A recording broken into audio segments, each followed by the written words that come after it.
Council, and this meeting is being held remotely through Zoom. We have provided options for the public to attend through telephone, internet, and other means of remote access, and also provided the ability for persons attending the meeting to hear each other at the same time. This time I've asked that you join me in the Pledge of Allegiance. I pledge allegiance to the flag of the United States of America and to the republic for which it stands, one nation, under God, indivisible, with liberty and justice for all. All right, we have a published agenda this evening, and if you downloaded the agenda early on, there was an item H, which is the excusal of Councilmember Kachardi. Obviously, he's here tonight, and the agenda was sent back out later that day. So there shouldn't, the agenda you're working off shouldn't have an item H on it. And other than that, are there any amendments to this evening's agenda? If not, if there's a motion to approve. Mr. Mayor, I move that we approve the agenda as published. Second. Okay, a motion by Councilmember Clausen, second by Councilmember Rosebeppy to set the agenda as published this evening. Any discussion of the agenda? Hearing none, all in favor of approving the agenda as published, please say aye. Aye. Aye. Any opposed? Hearing none, the agenda has been set for this evening. We are to our first citizen comment period. And if you're here to testify on the fireworks, that is later in the evening after the consent agenda, so it'll be here shortly.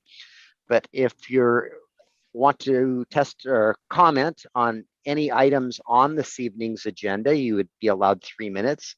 Please use the raise your hand feature, and the clerk will admit you in the meeting to provide testimony.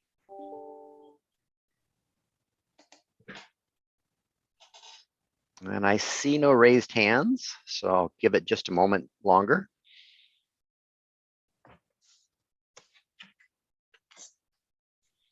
And I will close the first citizen comment period. We're now to our consent agenda. And is there a motion to approve? Councilmember Lucarelli, go ahead. I move to approve the consent agenda as published. Second. Motion by Councilmember Lucarelli, second by Councilmember Diener to approve the consent agenda this evening. All in favor, please say aye. Aye. Aye. Is there anyone opposed? Hearing none, the consent agenda has been approved. We are now to item 6, which is the public hearing related to fireworks in chapter 5.60, and it's a continuation of a public hearing that we opened at our last council meeting. If you're wishing to testify on this matter, please use the raise your hand feature, and the clerk will allow you to come into the meeting and provide your testimony. And I see there's a Sue that's raised her hand. So Brandon, if you could bring Sue over. Okay, Sue, if you want to turn your video on and identify yourself for the record, we'd love to hear from you. Can you hear me? I can hear you. And you're welcome to turn your video on if you'd like. I think I'm okay. My name is Sue, and I just wanted the council to know that I think fireworks sales should be banned in Port Orchard. I personally feel that they're dangerous. I've personally seen children that have been hit by them. Or they cause anxiety in pets. My animals get very, very agitated, and they don't like the fireworks. And I have friends that have had pets that have actually run away because of them. And I guess finally, I'd like to just mention that they are proven to be bad for the environment. They end up in stormwater ponds and littered all over the streets. And I just hope that the council votes no, and no to fireworks and bans them in Port Orchard. Okay, thank you for your testimony, Sue.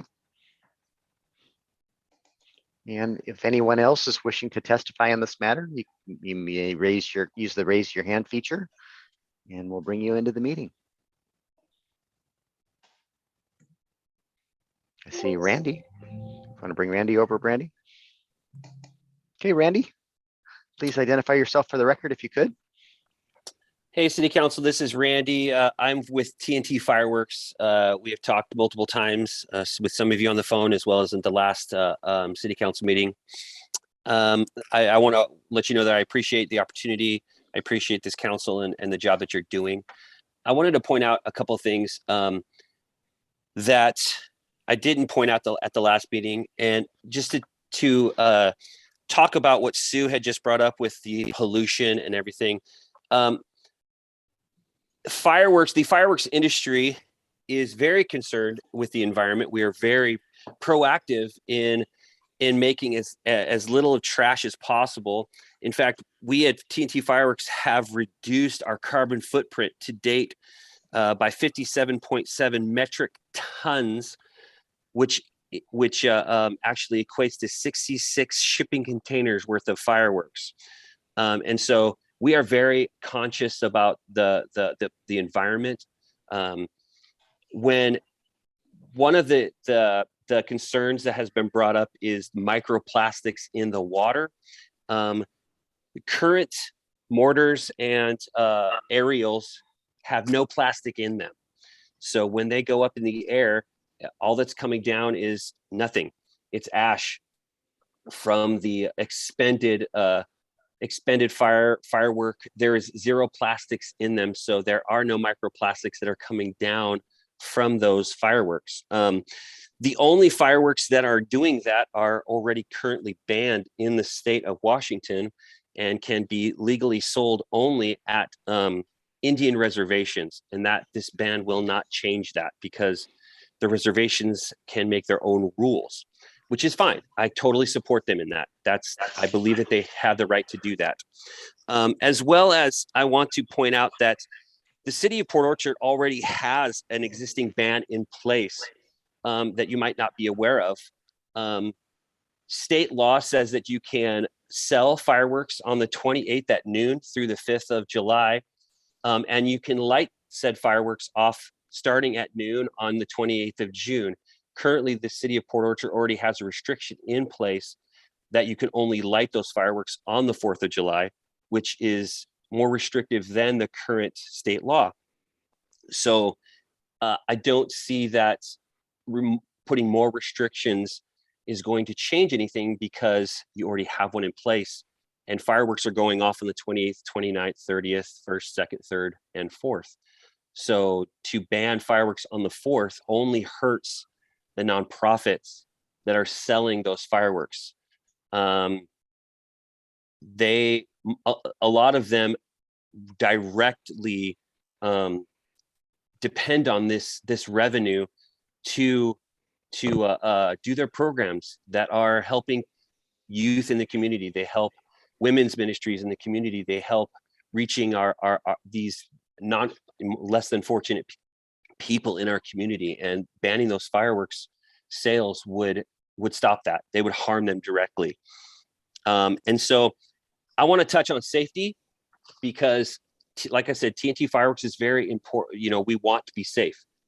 A happy 4th of July is a safe 4th of July. We are selling, and we're currently starting to sell what's called, it's a 6 and a 12Q shot system, to where somebody can buy this. They can hook up to 6 or 12 fireworks on this one thing at a time, and they can step away, and on their phone they can light those fireworks being as far away as they want to be, so that they're not even close to the firework when it goes off. And that's to keep the public safe. We want to have a good 4th of July, and a good 4th of July is a safe 4th of July. And so I just want to point that out, that from an industry perspective, we're not here to just destroy the world. We're not here to destroy the population. We want to keep people safe. We want to have fun. And I implore you that there are other methods, there are other ways to do that than just to do a ban. Because like I said in the last meeting, bans only stop you from being able to regulate. Because once you ban an item, you're no longer regulating that item. You're just now trying to enforce a ban, and law enforcement does not have the resources to go to every single call that they currently have on the 28th, the 29th, 30th. And so I just thank you so much for your time. I hope that we can work on this. And like I told most of you, there are other options than a ban. We can also do modifications where if the community does want mortars gone, we can remove mortars from sales. We don't have to sell the full line of fireworks. We can modify the sales of fireworks to not include mortars, or the aerials that go boom in the night. We can not sell that. And TNT Fireworks were more than willing to work with the city council to find a happy medium so that everybody has a win-win. So the people who don't like fireworks get a win, have a modification, but the nonprofits that are still dependent on those sales have a win because they still get the proceeds from those sales. So I just thank you so much for your time, and I hope that we can come to a positive resolution to this. Thank you for your testimony, Randy. I see Heidi Fenton has her hand raised. Randy, if you could bring Heidi into the meeting.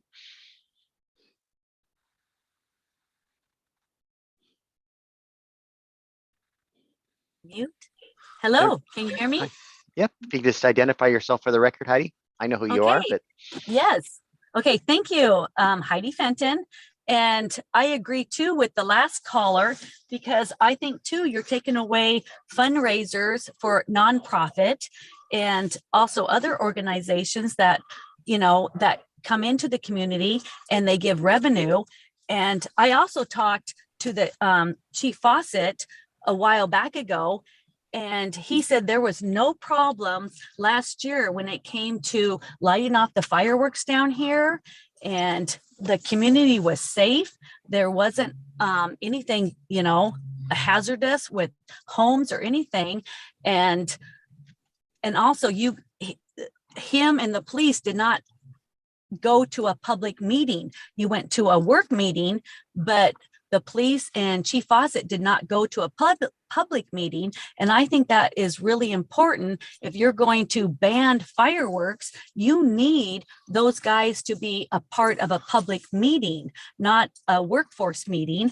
And also when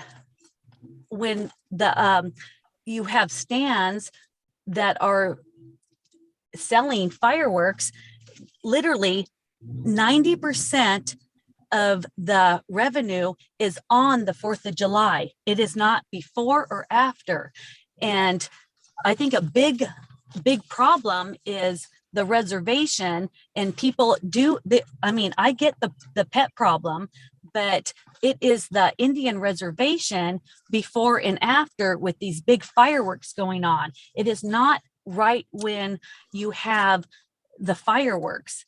And also, you did do a survey, and I'm really curious about that survey. And I would like to see a public record of all the people that, contacted that in the survey of banning fireworks. And so I'm kind of like, I'm more of, safety, of course, but I feel like just to ban it on a small amount of people, to shut it down, I'm not for that. I am for more of a big public and more of an invoice, and all about the people getting their voice out for that. So that's kind of what I feel about the fireworks, because I don't feel like it is a big safety issue in that. So thank you. Thank you for your testimony. Thank you. I see Marty Bishop. If you bring Marty in, please, Brandy. Marty, if you could identify yourself for the record and and provide your testimony. Hi, my name's Marty Bishop, and where I live, it's sort of like a war zone. And if you could ban the mortars, that would really help a lot, because it not only does my dog go crazy, but I get really uptight. So I can't imagine what people experiencing PTSD would feel. So that's just my opinion. Well, thank you for sharing your opinion and providing your testimony, Marty. All right, I see Anita Rose has her hand raised.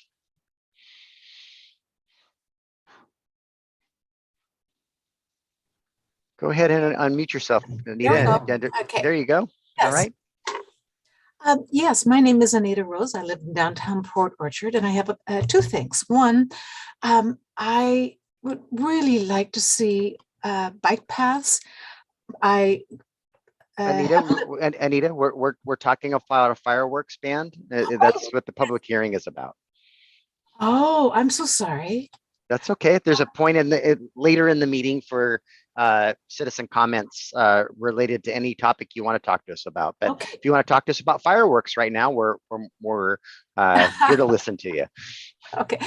Is that at the end of the meeting? It would be at the end of the meeting. Okay. Yes. My apologies. I saw that there was a citizen comment time at the beginning. So.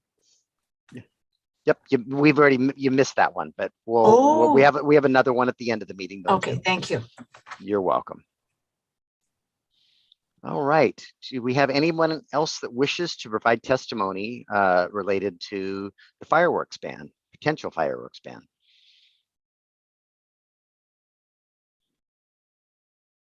All right. I see a Kevin who's raised his hand. Kevin, if you unmute yourself and identify yourself for the record, you can provide your testimony. Hi, I'm Kevin Bischoff. Can you hear me? Yes, we can. I do not wish to have a fireworks ban. Fireworks something I've enjoyed with my family since I was a little kid.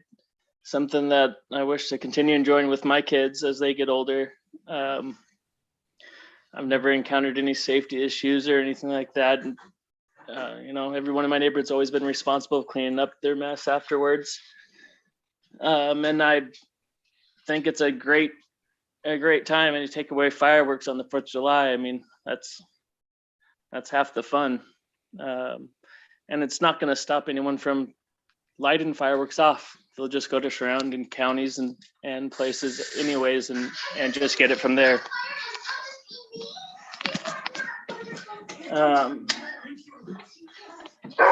Yeah, that's all I had to say about that. Thank you for your time. Thank you for your testimony, Kevin. All right. Anyone else wishing to testify on this matter? Last call for testimony on the potential fireworks ban. All right, I will close the public hearing at this point. And we did have a survey, and Brandy, am I allowed to share my screen, Brandy? Yes, it looks like I am. Yes, you can. All right, and I'll put that up. Can you guys see that on my screen? Everybody see? Okay, perfect. So we closed that fireworks survey last Friday, and we reached 1,180 people, which represents about 7% of the citizens in our city. Of that 1,180, 367 completed the survey. Not everybody completed it. We required your name and address, and some people didn't want to provide information to us, I would imagine. We had a 66% completion rate. That's not from the viewed, but people who started the survey to completed the survey. 83.7% lived in the city of Port Orchard, because that was one of the questions. And then we asked them to provide their name and address. And 66% or 66.8% were in favor of restricting the use of fireworks in the city. And then, there was 4 reasons that were more than 10%: fire danger, noise, litter, and actually 5 then. Impact on pets, and PTSD was the 5th one. So it was pretty broad, and so that is the information from the survey. Any questions about the survey before I take it down? Sorry, I'm dodging the sun here. And to see Nick Bond, no, Councilmember Cacciardi first, and then I'll go to Nick. Can you go back to that previous page for a second? Certainly. There you go. so we've got, 66% completion rate. So 367, 83% of those live in Port Orchard, 66% in favor of restricting. So what are we dealing with, like 180 people that are actually in favor of restricting? In that matter, roughly, is that kind of trending a little bit? I just don't want this slide to be misleading and have it represent more people than it's perhaps representing. That's all. Yeah. Okay. I hear. That answered my question. 83% would be 304 people. No, excuse me, 66. I did it off 83. 367. 66. So about 100 less, 250. Yeah, 250. Yeah. Okay. Okay. Mr. Bond, do you have something to add? Yeah, on the final slide that you showed, I just wanted to clarify, I had not looked at this raw data. This was generated out of our survey application, but those percentages reflect the total percentage of selections made, but individuals could select more than one item. So actually fire danger was the top response. There were 253 responses that one of their top concerns was fire danger. And so that's actually 68.9% of people were concerned about fire. It's 63.2% of people were concerned about noise. The same number of people were also concerned about the impact on pets. And then the next one down the list was litter at 59.95% of people. So I think a little bit of additional data crunching was required to create a better representation of the responses here. So I just wanted to clarify that these percentages, it's not that 13% of people are concerned about fire. That was 13% of the total number of responses in the survey, which was closer to 1,800 because people could select multiple items. So I just wanted to clarify that for the record. Okay, thank you, Nick. Councilmember Trenary. Yeah, I just wanted to piggyback on what what Sean said a little earlier. We had 205 or so voting against this fireworks out of the 15,500 plus people we have within our city limits. I think that we're talking about less than 2.5% maximum feedback. I don't think that that's enough for us to really enough of a group to really consider this good data at this point. But I just wanted to point that out, that we do have a lot more people in our town than even came close to responding to this.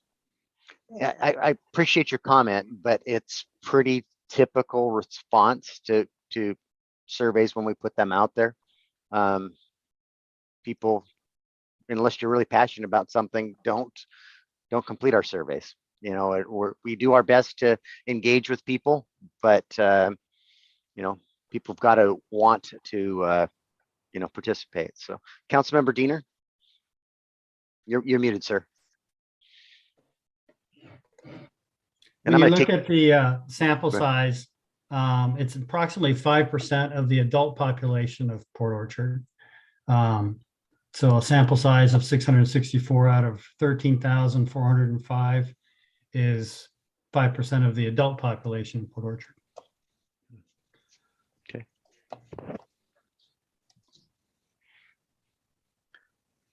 Can I take the survey down? Okay, I'm going to stop sharing my screen. All right. All right, and I will. It's your meeting and your deliberations related to the matter. So, Mayor, did you close the public hearing? I did. Okay. I did. So we're at your council deliberations, and before you started your deliberations, I wanted to share the survey results because we took the survey down after you guys, the agenda was published. So, Councilmember Diener. We're moving on to business item 8A. We are to item 8A, correct? Okay. And go ahead. You're muted, sir. Go ahead, Councilmember Diener.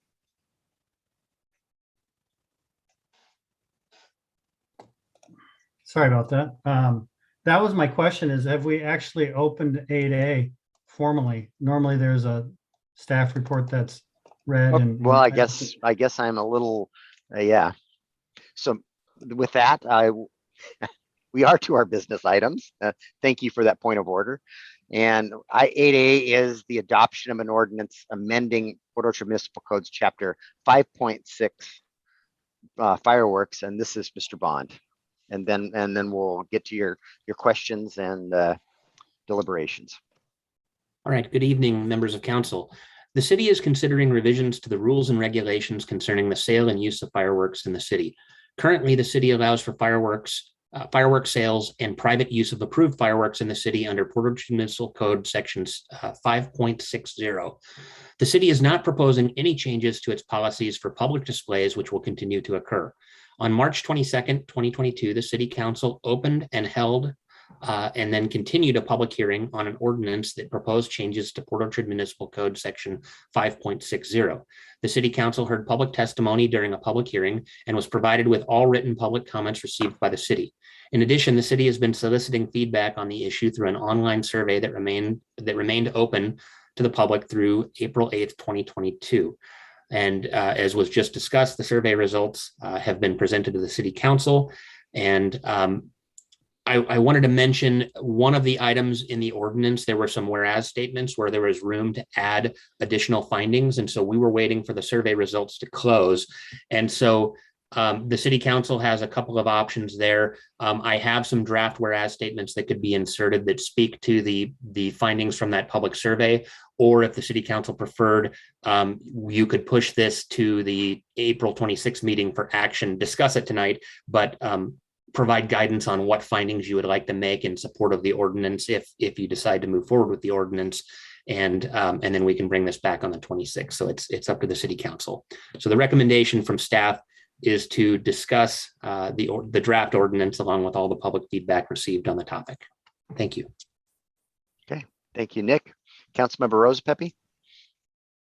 Mayor, I would like to move to adopt an ordinance amending Port Orchard Municipal Code 5.60 to ban the private sale and use of fireworks within city limits as presented.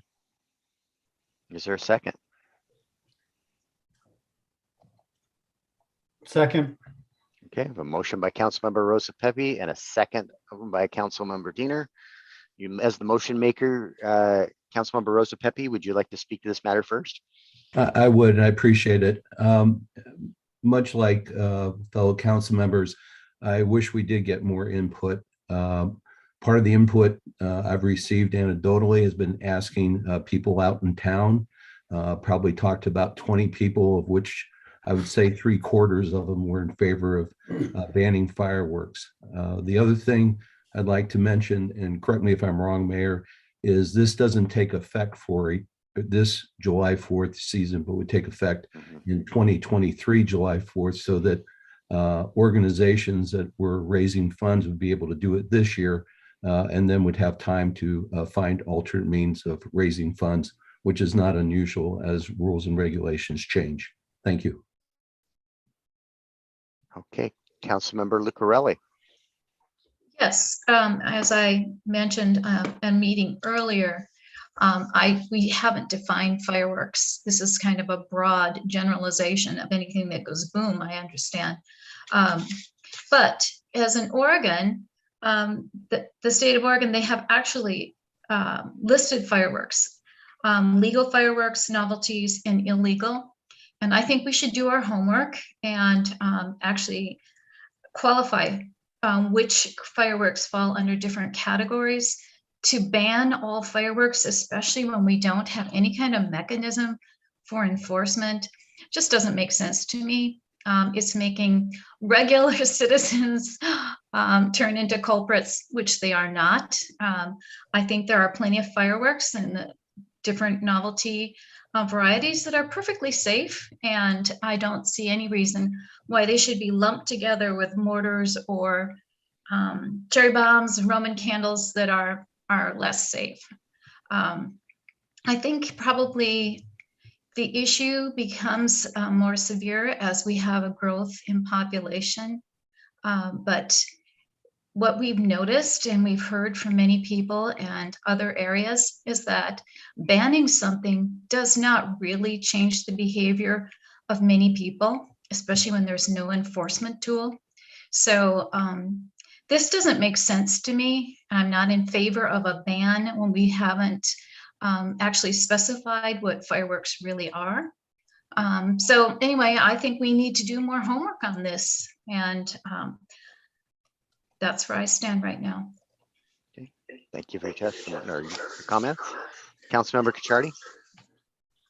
Yeah, just a couple of points. I've actually been just kind of amazed at the lack of testimony on this issue. I really thought when this was coming forward, having multiple public hearings that we would, just have more people turn out and provide feedback. And so I was really hoping to hear from more people on this issue. So I just wanted to state that for the record that I'm surprised by it. And, Cindy, there already are bans, there are illegal fireworks, right? And so in the city of Port Orchard, the fireworks that are being sold, many of them are not those that you just described, the Roman candles and the cherry bombs. Those are not being purchased in the city of Port Orchard. Those are being purchased elsewhere and brought into our community. And so this particular ban, to me, doesn't impact that. I think it's kind of crazy to think that we could pass a resolution and it doesn't come into effect for a year. Maybe it's symbolic in nature, but I just feel like what we've heard over the last, couple of months, there's just not enough there. And I think we might be just trying to cancel or ban something just for the sake of doing it. And I just am not hearing from, my constituents, our constituents, that this is an issue. And I just think that we may be trying to create a problem that's not really there. We haven't seen fires. We haven't seen significant, injuries. I've personally have seen some in my lifetime, but I just not enough to the sense to eliminate something like this. I think that this is an important tradition in our country, in our city, and I will not be in favor of this. So thank you. Councilmember Diener.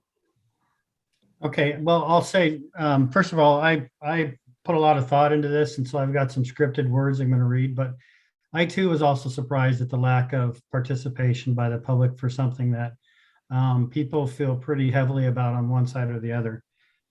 So just as far as background goes, this was an issue that was brought to the council's attention some months ago, and so Port Orchard sought public opinion. And again, we do that as best we can, but people have to want to be involved.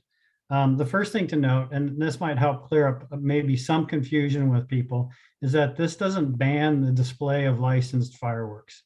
I think there might be an impression that it does, and this does not do that. The survey that people responded to showed that 2 out of 3 people felt fireworks should be banned for at least one of the reasons noted in the survey results. I too was talking to people, and I felt that basically what I heard from people was kind of in alignment with what the survey showed. It was interesting for me, the younger people I talked to, the more in favor they were of keeping fireworks. And as you moved up in age groups, people were more receptive to banning fireworks. 5 of the reasons that people noted were on par with each other, from 11.5% to 13.5%. And that included fire safety, noise, impacts to pets, litter, and impacts to people with PTSD and other ailments. The balance of the other reasons not to continue with fireworks in the city included property destruction, risk of injury, smoke, and water pollution, which the water pollution, I would argue, is both our stormwater and our marine environment. From a high level, all of the concerning reasons received at least a 7% share from respondents. Except for impacts to persons with PTSD or other ailments, I have personally witnessed all of these effects in my own neighborhood, except that I was away for when a side of a house was burned. I was away that weekend some years ago. So, but all these effects that people are concerned about, I've witnessed in my own small neighborhood. I don't buy the argument that banning fireworks will be unmanageable or will result in more fireworks. The first season that we have to enforce this, I'm sure, will be one of educating users and being soft on enforcement. And then the following years, enforcement will come into play. I understand that there is a certain impact to revenue streams from the suppliers to the tents But Port Orchard is not the only place where people can set up those tents for products to be sold.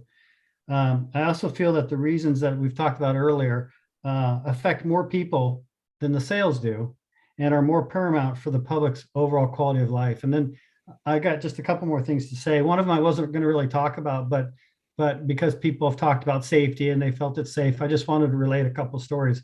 A good friend of mine's son lost his hand, or part of his hand, and hearing in one ear a couple of years ago due to mishandling of a mortar. And I know this is not the industry's responsibility. It's a matter of maybe, younger people, lack of supervision, maybe alcohol's involved. All these things kind of collude to make sometimes things more dangerous than they should be.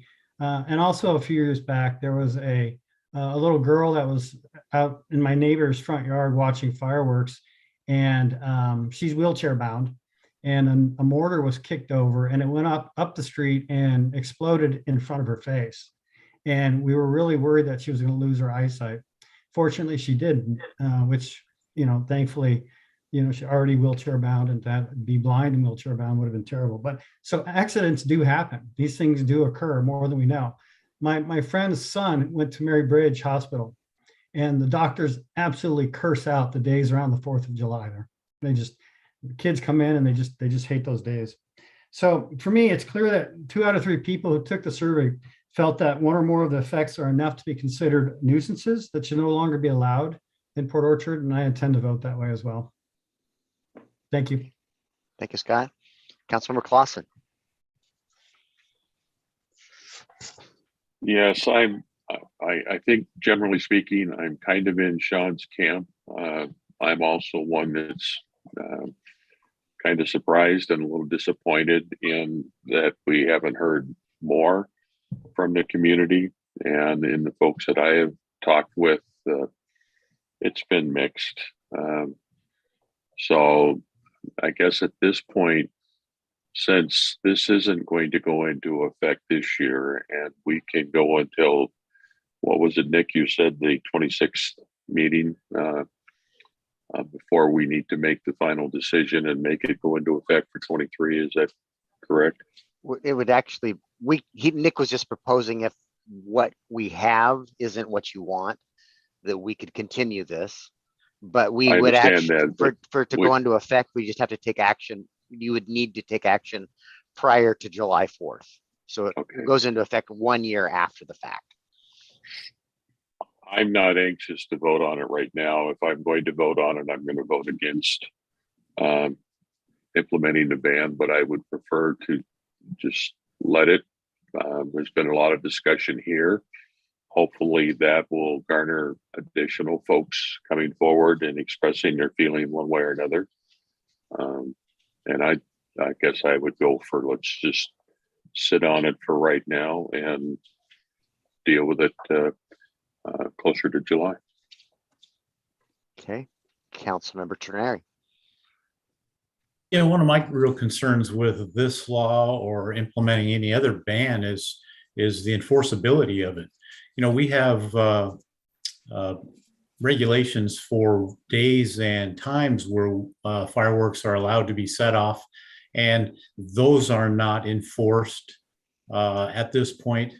And I'm concerned that just adding something like this to it is going to be another unenforceable law which basically has no teeth. And I think it would hurt the nonprofit organizations as well as only the law-abiding citizens of our community. And I plan to vote no on this situation. Thank you. Okay.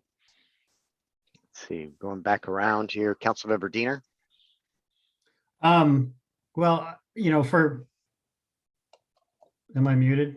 Okay, Nope, can you hear me? You're good. For sake of discussion, well, so first of all, let me just talk to enforceability. I think there's a lot of, law-abiding families out there who would take heed of the laws and wouldn't be an enforceability issue. There are going to be people that are going to, break the law. There's no doubt about it. But I'm just curious, what more discussion would we have, or how do we get more people involved to talk about this than we currently have? I know that there are other options. Safe and Sane is something that Randy's talked about with TNT. But like, tell me about more public involvement in helping us to decide this issue. And the before I'll allow Councilmember Clausen in a moment respond to that. When I spoke to Bainbridge Island is the only other city in the only city in the county that has banned this. And when I reached out to their council members, they too thought they got very little public participation. It was very little testimony. Their words, not mine. They said it was a non-issue, and they said that the first year it was really it's been in effect for a few years now, and has gradually dissipated the number of fireworks. Now, on the other hand, they're on an island. We're not, so our situation is a little different than theirs. But Councilmember Clausen, did you have a response to Councilmember Diener's question? Yeah, and maybe I'm looking through my rose-colored glasses, Scott, but essentially we are talking about it yet again here. I'm hopeful that it's going to be reported in our local paper.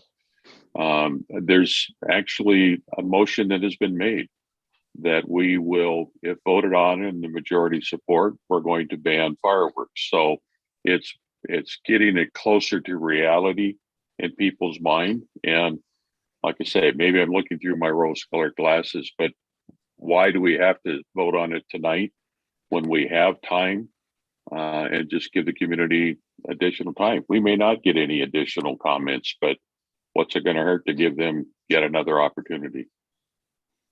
Okay. Councilmember Chang, you haven't provided any comment, and then I'll go to Councilmember Lucarelli. I share the concerns of the residents who voted yes on the survey, and I have heard from many who have PTSD and pet problems. But my concern is that it's unenforceable, and I don't think it is realistic for us to expect compliance. Given our current ordinance of limiting the discharge on the 4th from noon till midnight, that is already not happening, and we are already not enforcing it. I don't think having a ban will have any more success. We could tell ourselves that everything we're hearing is from the county, because in some places that's just across the street. It's very possible that the nonprofits can just move their booths elsewhere, so we wouldn't be affecting the supply. But I don't see any reason to pass something like this when we know we're not even trying to enforce what we have. Councilmember Lucarelli. Well, I'm basically adding that I would vote against this. And I think more important than anything is educating people on how to use them properly. There will always be plenty of people who won't, but I think that it's important that we have one time during the year when people can celebrate and do it carefully. And anyway, I'm against a ban. And Councilmember Rosepepe. Mayor, I need some assistance here, because I believe last time I did a continuation of a motion before, and I just need to know how that worked at this time, though. As making the motion, I would not go ahead and continue with it, and that we would vote on it tonight. Okay. Not quite sure which. So we do have a motion and a second on the floor. If there's, I'm not certain what else we would do. I hear Councilmember Clausen's statement that there is no urgency to this. At least, there's a couple more months, but I'm not sure how we would hear from. I mean, we had this survey up and pushed it weekly in social media for a month or more than a month, and I too am disappointed that we don't get more interaction, but this is pretty typical when in most of the things we do. So Councilmember Diener. Mr. Mayor, I'd like to hear from Chief Matt Brown, and I'm sure he's probably thought about this quite a bit, but I'd like to hear his take on some of the comments that we've heard tonight. Well, I appreciate you asking my opinion, sir. This is a policy decision for the council. We will work within whatever confines the council decides. Certainly, there are some difficulties associated with enforcing something like this with what we have, but we always do the best that we can with what the council asks. But again, this is a policy decision, so I don't have data to back up what you're asking. I apologize. Would you have concerns if this were enacted and this were the, say, second year and the first year was one of forgiveness, but the second year of fireworks, would you have concerns about the enforceability? I think this is always a double-edged sword. I think that when you have a ban like this, the council and the police department are going to hear it from both sides. We are not going to be able to respond to all fireworks complaints, which leaves it open to that the city is not enforcing what they are saying that they are trying to do. The flip side of that and the other side of that sword or the coin is that we are leaving the community open to safety risks. I think education, at least from our end, is a valuable piece, but again, this is a policy decision for all of you. Thank you. I realize that's a hard question to ask because it makes you assume that there's going to be an even or a certain amount of infractions going on. So thank you for stepping out on that. Of course. Councilmember Kucharty. Yeah, I was just going to say, I would not support to continue this either. I think we've dealt with this and we've done everything we can to, reach out to the people. And I just think that for me, there's just not enough evidence to support a ban. I just think that we might be making this deal bigger than it is. And I do believe that this is a tremendous enforcement issue. To Fred's point, right? Just look at our city and across the street you're in the county and people don't know who to call. And it's legal on one side and not the other. And, a lot of these quote unquote illegal fireworks aren't being purchased here anyway. And so, the things that have happened and a lot of the issues that have happened are because they're illegal to begin with. And I don't know. I just think now's not the right time. And I'm glad we went through this process again, maybe disappointed we didn't hear more. That doesn't mean we can't take it up a year from now or 2 years from now. But I think at this point, I'm satisfied with the information that we've been provided. Okay. Councilmember Chang. I did think of a couple other items that I meant to mention before. One is that I do appreciate the opportunity the council's had to discuss this. I think we've brought up a lot of good points. And my personal preference would be to try to figure out a way that we could perhaps work with the vendors and the fireworks industry and have them help us maybe place posters when they're selling, just reminding people what the times and the hours are. I know it's not going to do everything, but it's just another step that maybe they can remind their customers that this is something that's being talked about and it's dependent on them to discharge them legally. But another topic I was wondering is if council might think of street closures for certain areas that we've heard complaints from. We've heard stories about people from out of town coming in to watch Fathoms fireworks and then discharging their own fireworks, which of course, as you know, don't stay in the street, but go onto public property. Perhaps if there are blocks like that, they could consider just having their own block party and closing the block to outsiders. I don't know, that maybe there are other solutions that we could consider. Councilman Clausen. Yeah, I'm fine with voting on it tonight. I just, there's not a deadline in my mind. There's not a clock ticking that says we have to do it right now. But if the consensus is we're going to vote on it, then I'm going to vote against this. But I don't see what harm there would be in letting the community come forward if they're interested. Councilmember Diener. So Randy from TNT reached out to me some weeks ago, quite a while ago, and he said, there is an alternative to what you're proposing, and it's called Safe and Sane. And I don't know if any of the other council members have talked to Randy, but basically it's banning mortars and some of the more dangerous stuff. And it basically is what, as Randy explained, places in California have done and the state of Oregon has done. And I think, Cindy, you referenced this a little bit as well, is you're getting rid of some of the more offensive issues, those that might trip the pets and the PTSD and debris, to some of the more localized fireworks that I think many of us grew up with as kids. The fireworks that we see being launched today that anybody can launch, I suspect you had to have a license and be trained to do 30 years ago. So anyways, there is a middle ground here, and I don't feel like we should foreclose on that.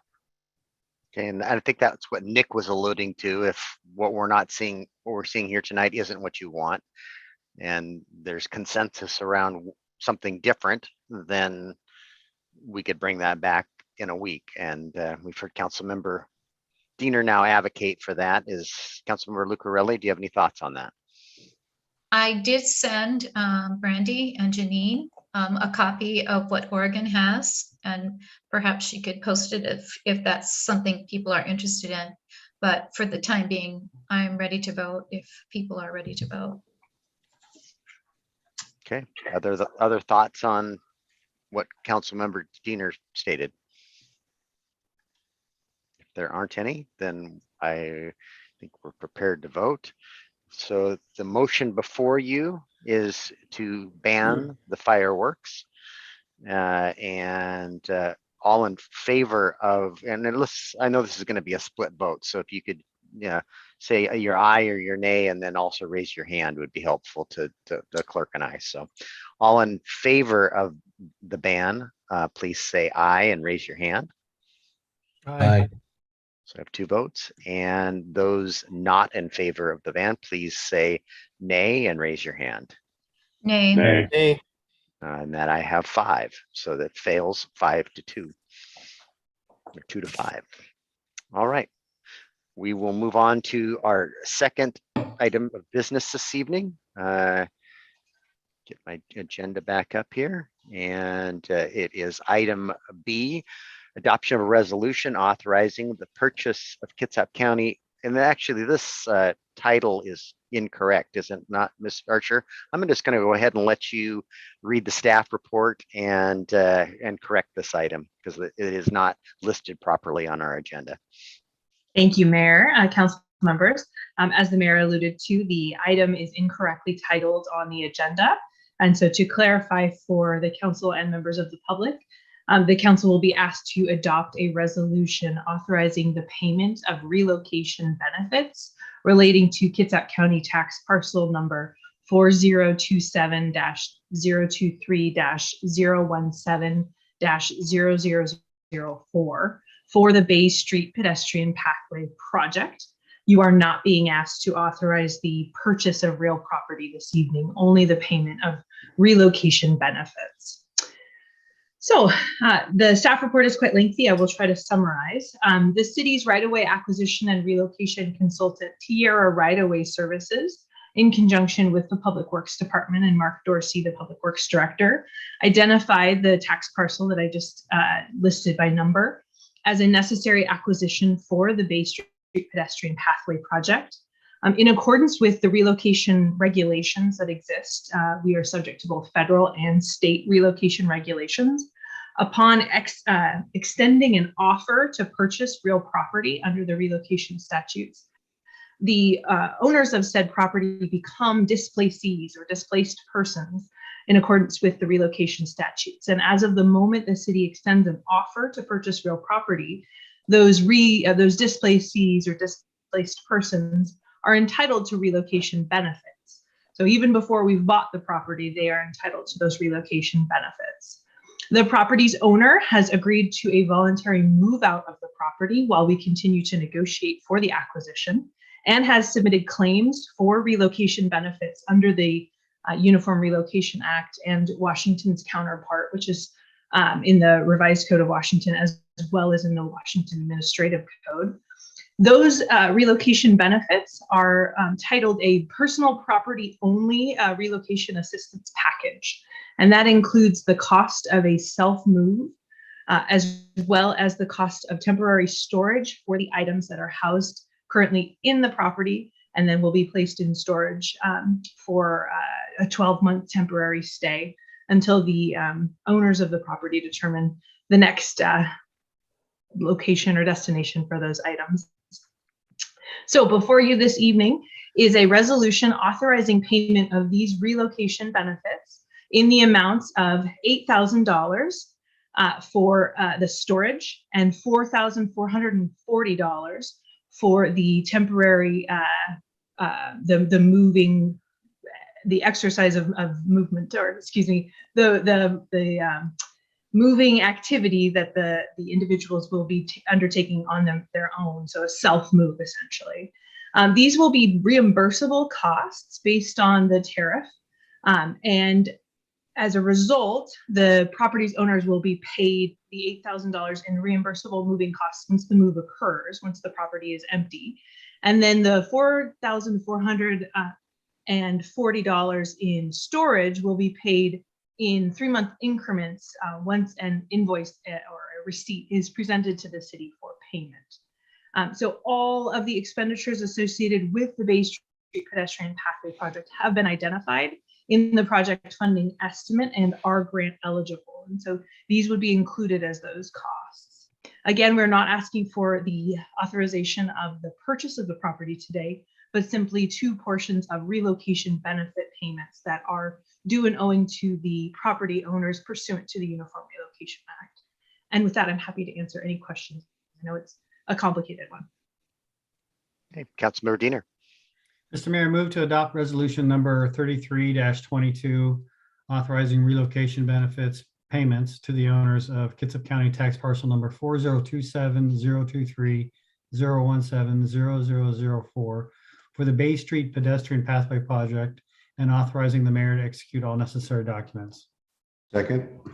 Motion by Councilmember Diener, second by Councilmember Kucharty. Anyone have any questions, or go ahead, Councilmember Diener. I just wanted to say, I know it's baby steps to get to the finish line on this, but I'm really excited whenever we can move this project along. So thanks to staff. Other comments or questions? Councilmember Clausen.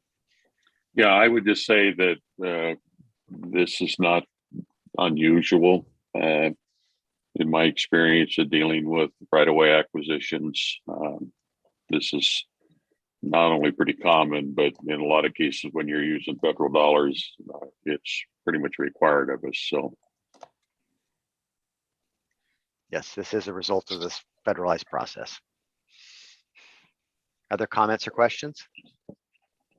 All right, you'll be voting on a resolution authorizing the moving expenses and storage expenses, for lack of a better title, related to Kitsap County parcel number 4027-023-017-004. All in favor, please say aye. Aye. Is there anyone opposed? Hearing none, the resolution passes. We're to item C now, adoption of a resolution amending resolution number 042-20, Exhibit A, procurement policies and procedures. Ms. Archer, this is you again. You're popular tonight. Thank you, Mayor. Council, before you this evening is a resolution amending the city's procurement and policies and procedures. These are guidelines and policies that the council has adopted to govern staff's procurement of both materials and services. And by resolution number 042-20, you adopted procurement policies and procedures that were consistent with Washington law pertaining to the procurement of goods and services. Staff is currently and has been working on a comprehensive update to the city's procurement policies and services, or policies and procedures, a global update, and that is scheduled to be submitted to you this year. However, due to an expedited need that you'll hear a bit more about later in today's meeting, when Mr. Bond speaks to some of his agenda items, that focuses on the procurement of contracts for professional services, non-architectural and engineering, Staff is submitting a targeted amendment to the procurement policies to allow staff greater flexibility for the procurement of this type of contract. Very briefly, under Washington state law, there are no statutory requirements for the city's procurement of professional services that do not fall into the category of architectural and engineering services. However, as good stewards of public funds, the city utilizes a competitive process to ensure that the city is obtaining the most highly qualified individual consultants at a reasonable price. Unfortunately, existing language in the city's procurement policies fits a square peg into a round hole and requires that staff utilize the process that works for public works bidding when procuring non-A&E professional services. So as a result, staff currently must select the lowest price without any consideration for qualifications or expertise, a square peg in a round hole. The proposed amendment is trying to strike a balance by allowing staff to evaluate consultant contractors on the basis of both qualifications and price. So again, this evening, there's a resolution before you amending, doing a targeted amendment to the procurement policies to allow staff that flexibility and utilize what's referred to as requests for proposal, qualifications-based selection, and requests for qualifications in lieu of that traditional public works bidding, lowest responsive bidder wins kind of a model. And I'm happy to answer any questions on this one. Okay. Council? Are there questions or a motion? Councilmember Trenary. Mr. Mayor, I'd like to move to adopt a resolution amending resolution number 042-20, Exhibit A, the city's procurement policies and procedures. Seconded. Yeah, motion by Councilmember Trenary, a second by Councilmember Lucarelli. Any questions of Ms. Archer? Go ahead, Councilmember Cacciardi.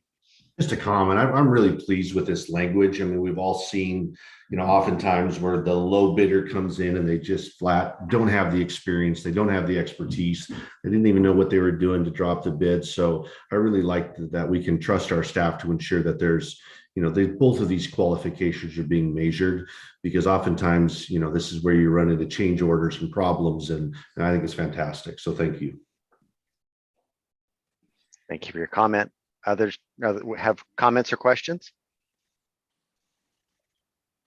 All right, hearing none, you'd be voting on a resolution amending resolution 42-20 related to procurement policies and procedures. All in favor, please say aye.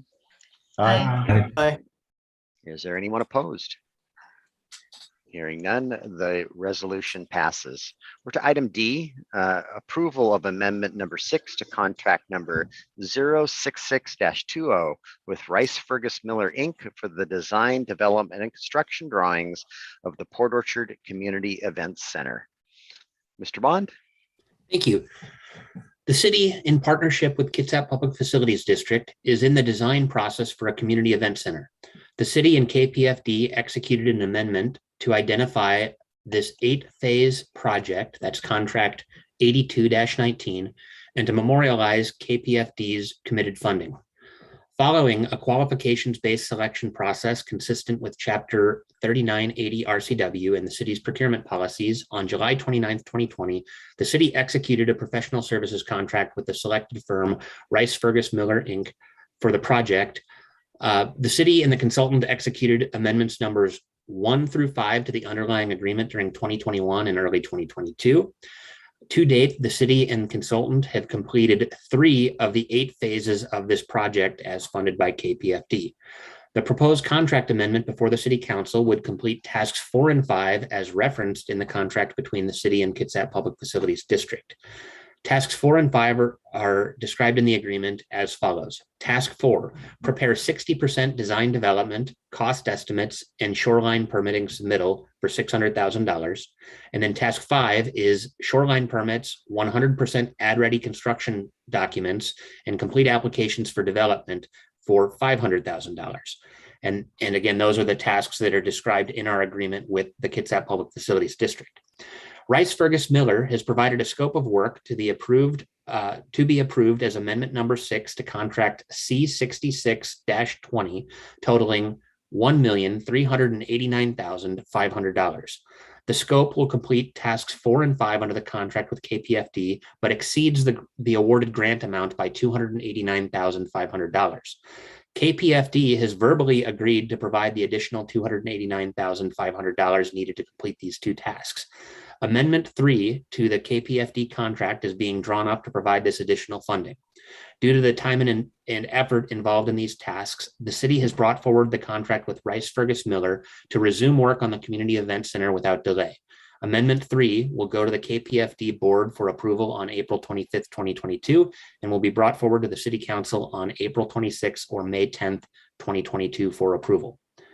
The staff recommendation tonight is to approve the Rice Fergus Miller contract as presented. Council, is there any questions? Or Councilmember Lucarelli, go ahead. I move to authorize the mayor to execute amendment number 6 to contract number 066-20 with Rice Fergus Miller, Inc. for the South Kitsap Community Event Center project in an amount of $1,389,500. Second. A motion by Councilmember Lucarelli, a second by Councilmember Chang.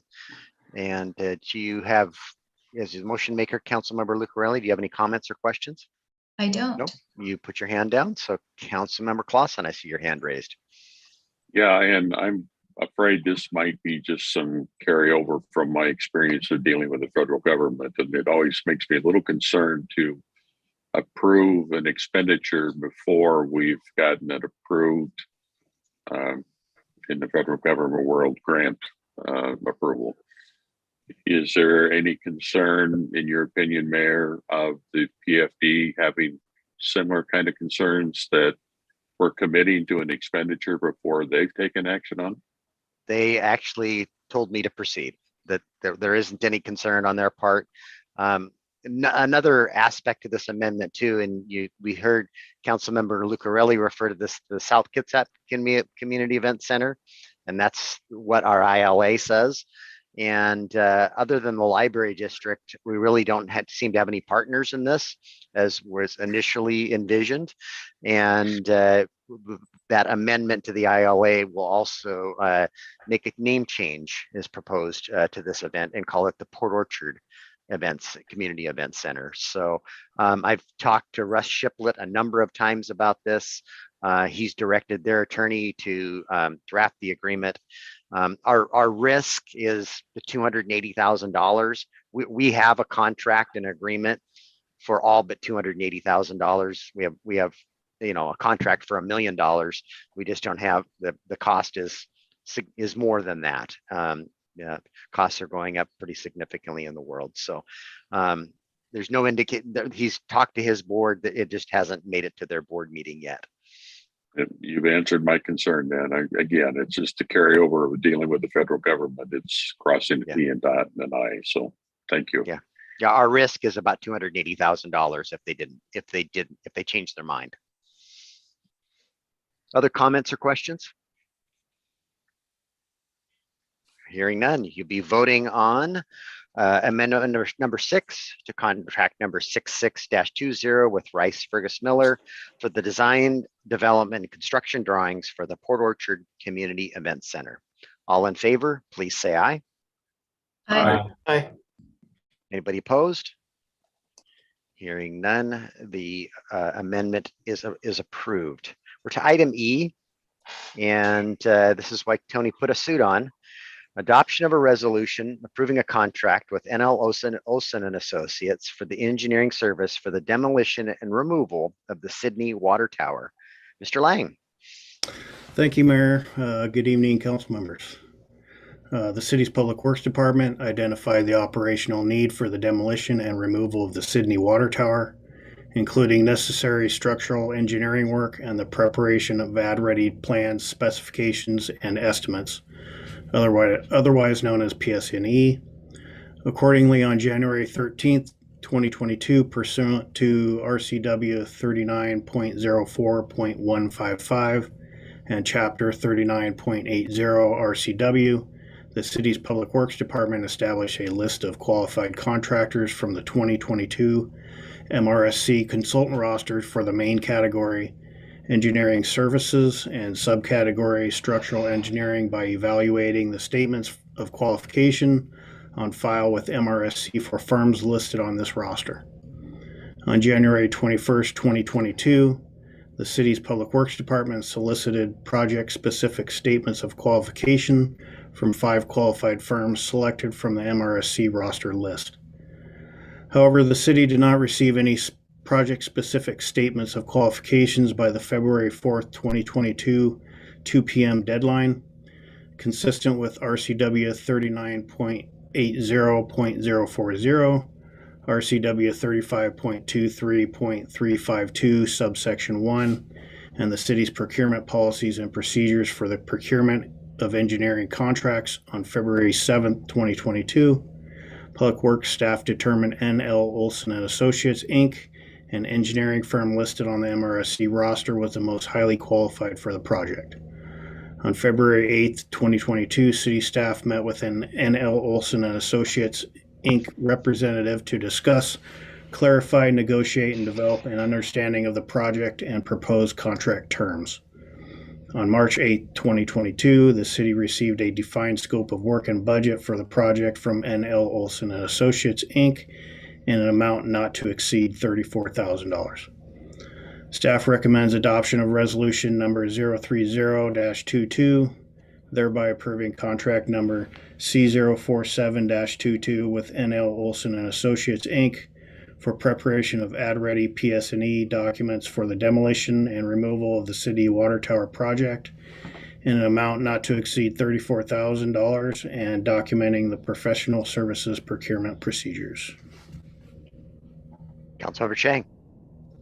I move to adopt resolution numbers 30-22, authorizing the mayor to execute contract number C047-22 with NL Olson and Associates, Inc. for engineering services for the demolition and removal of the Sydney Water Tower project in an amount not to exceed $34,000 and documenting the professional services procurement procedures.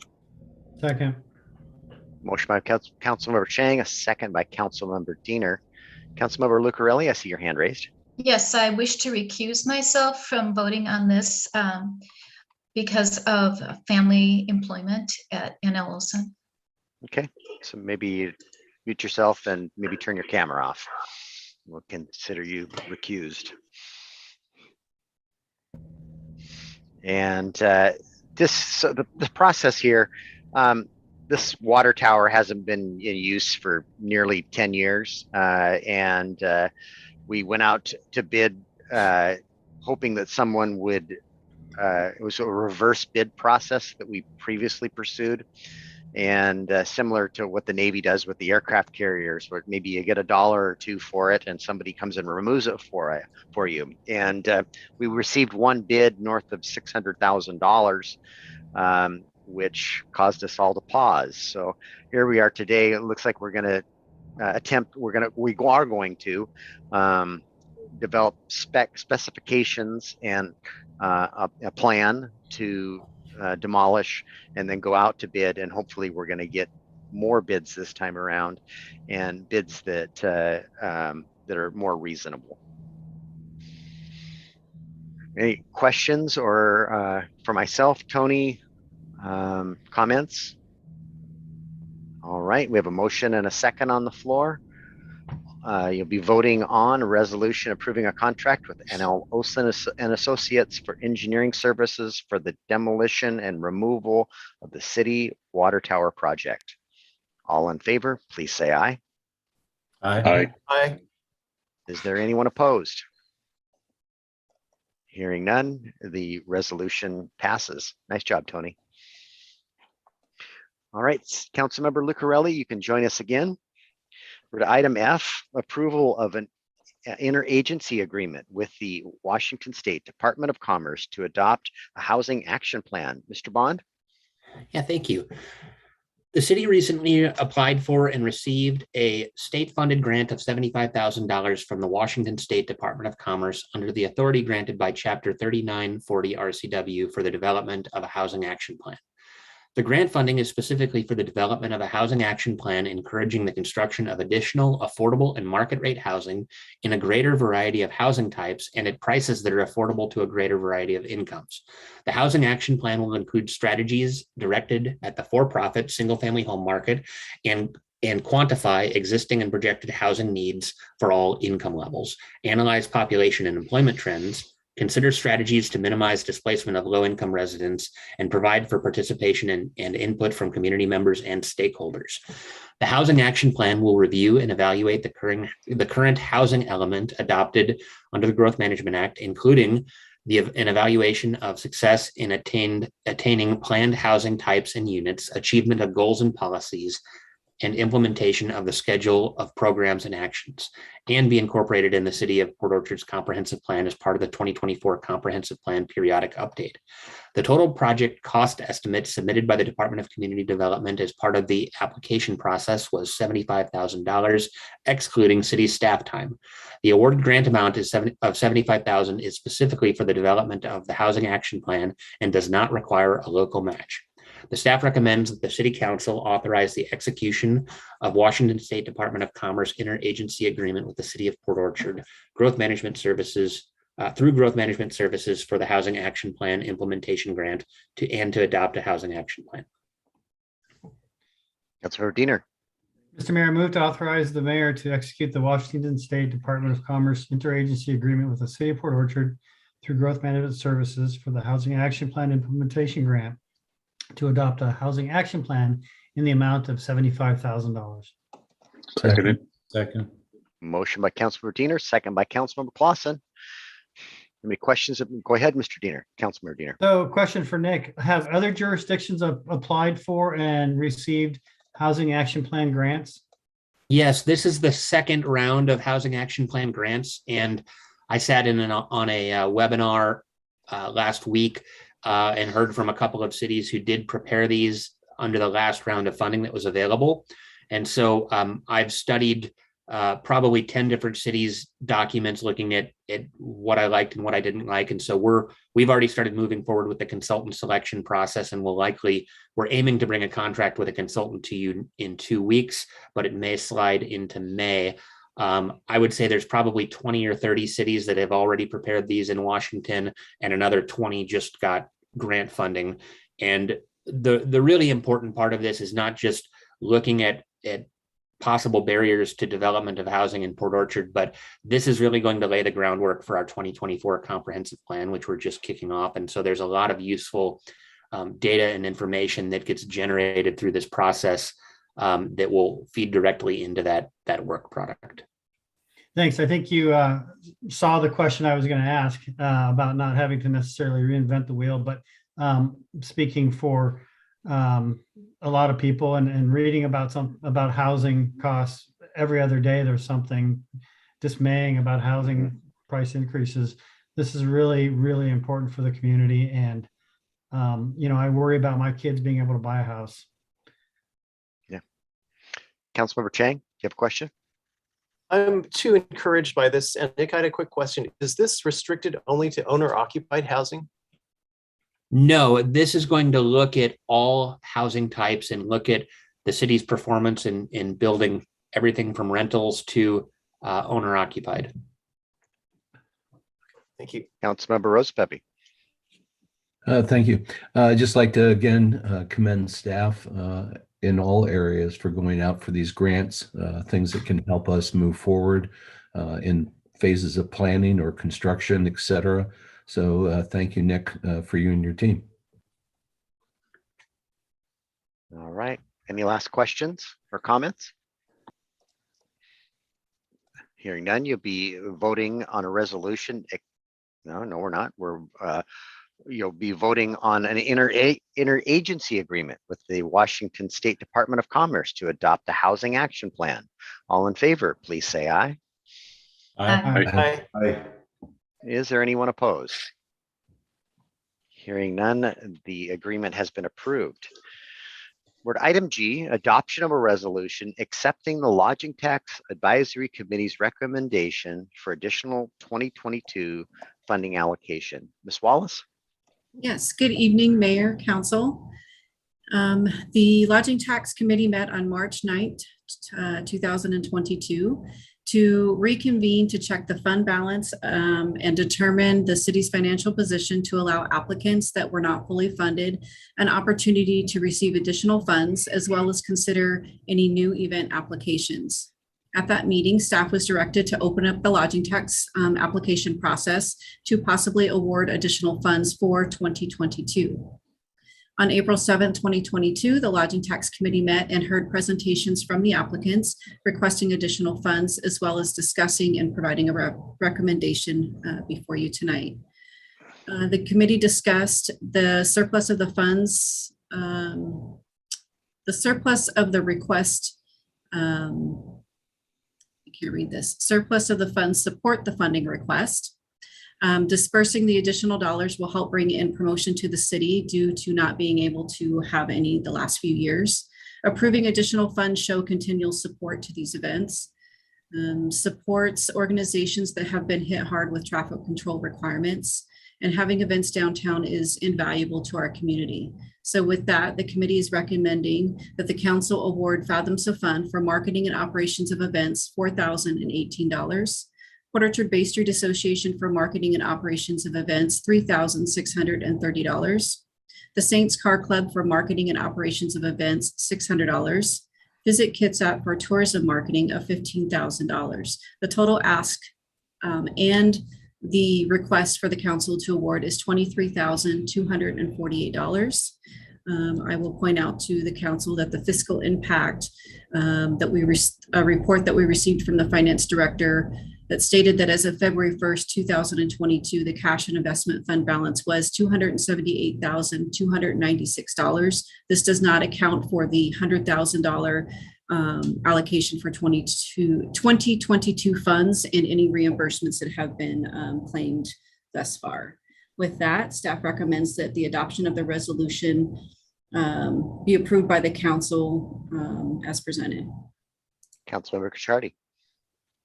Yeah, I move to adopt a resolution adopting the Lodging Tax Advisory Committee's recommendation for additional 2022 funding allocation as presented.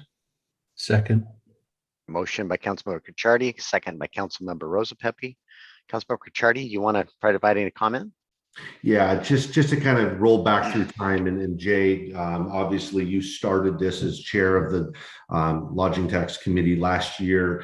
Obviously, there's been so many unknowns what we've been dealing with events over the last couple of years, and I think it was a great decision that the committee made a year ago, is to kind of take a slow approach to this, to see if we could learn more. And so they committed to our community to gather again in the spring to reevaluate. And obviously things have changed since last fall. And so I think it was great that that this kind of special cycle was provided. We have more than ample funding in there because of what we've lived the last couple of years. And so I think it was great for some of these events that need the help and our community to be able to embrace some of these events that came forward and did it really so quickly.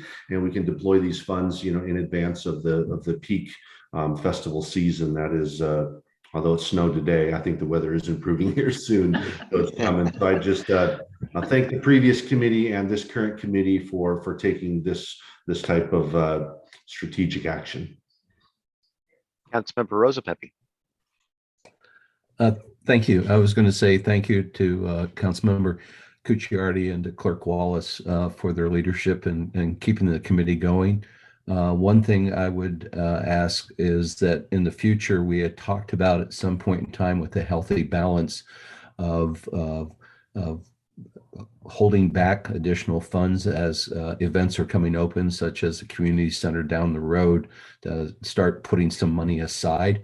It should also be noted that I believe, correct me if I'm wrong, Sean, that even with this allocation of 23,000, we are under this year's allocation of 100,000. So this is great, and thank you for taking on the committee and providing the leadership to get this moving again. Thank you for that comment, Councilmember Rosapepe. I'm going to look to the attorney here.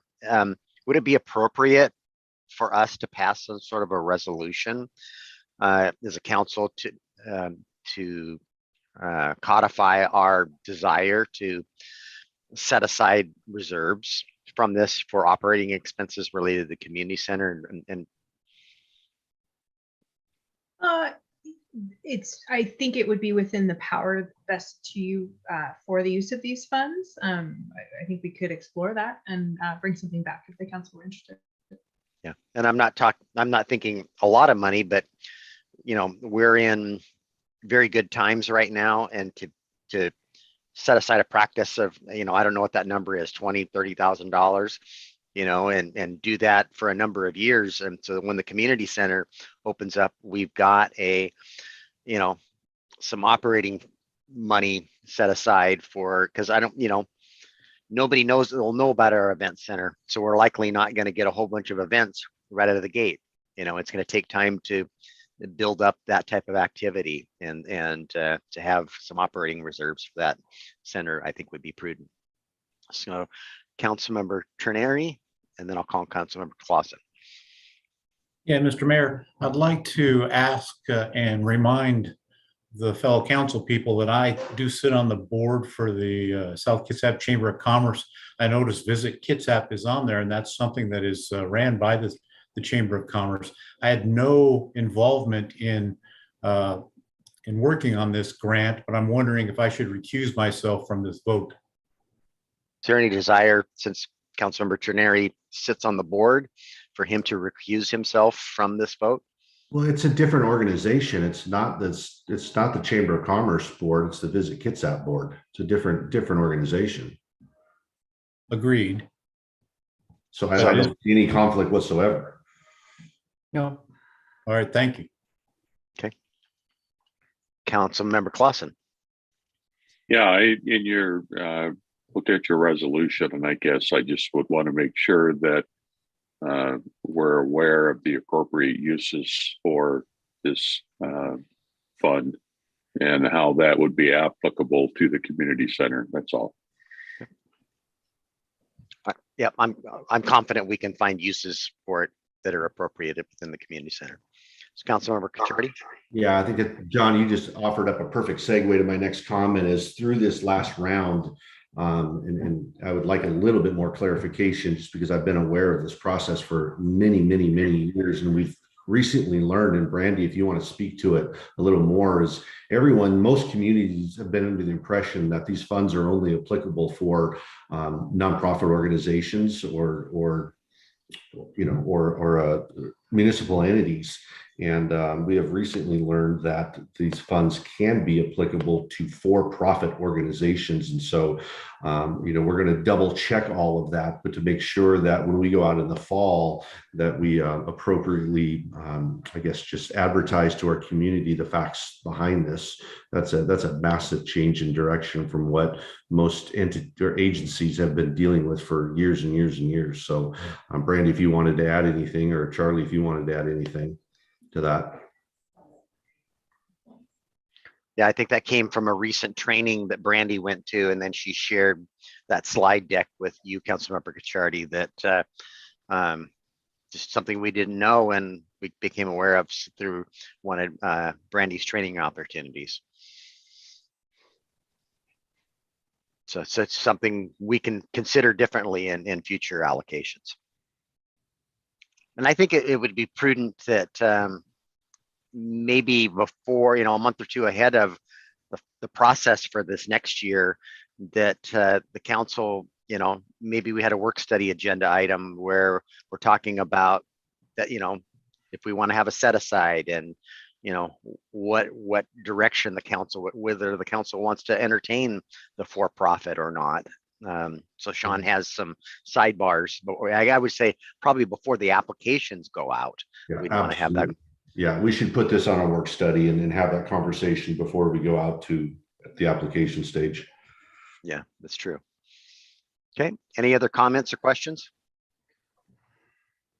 All right, hearing none, you'll be voting on a resolution accepting the Lodging Tax Advisory Committee's recommendation for additional 2022 funding allocations.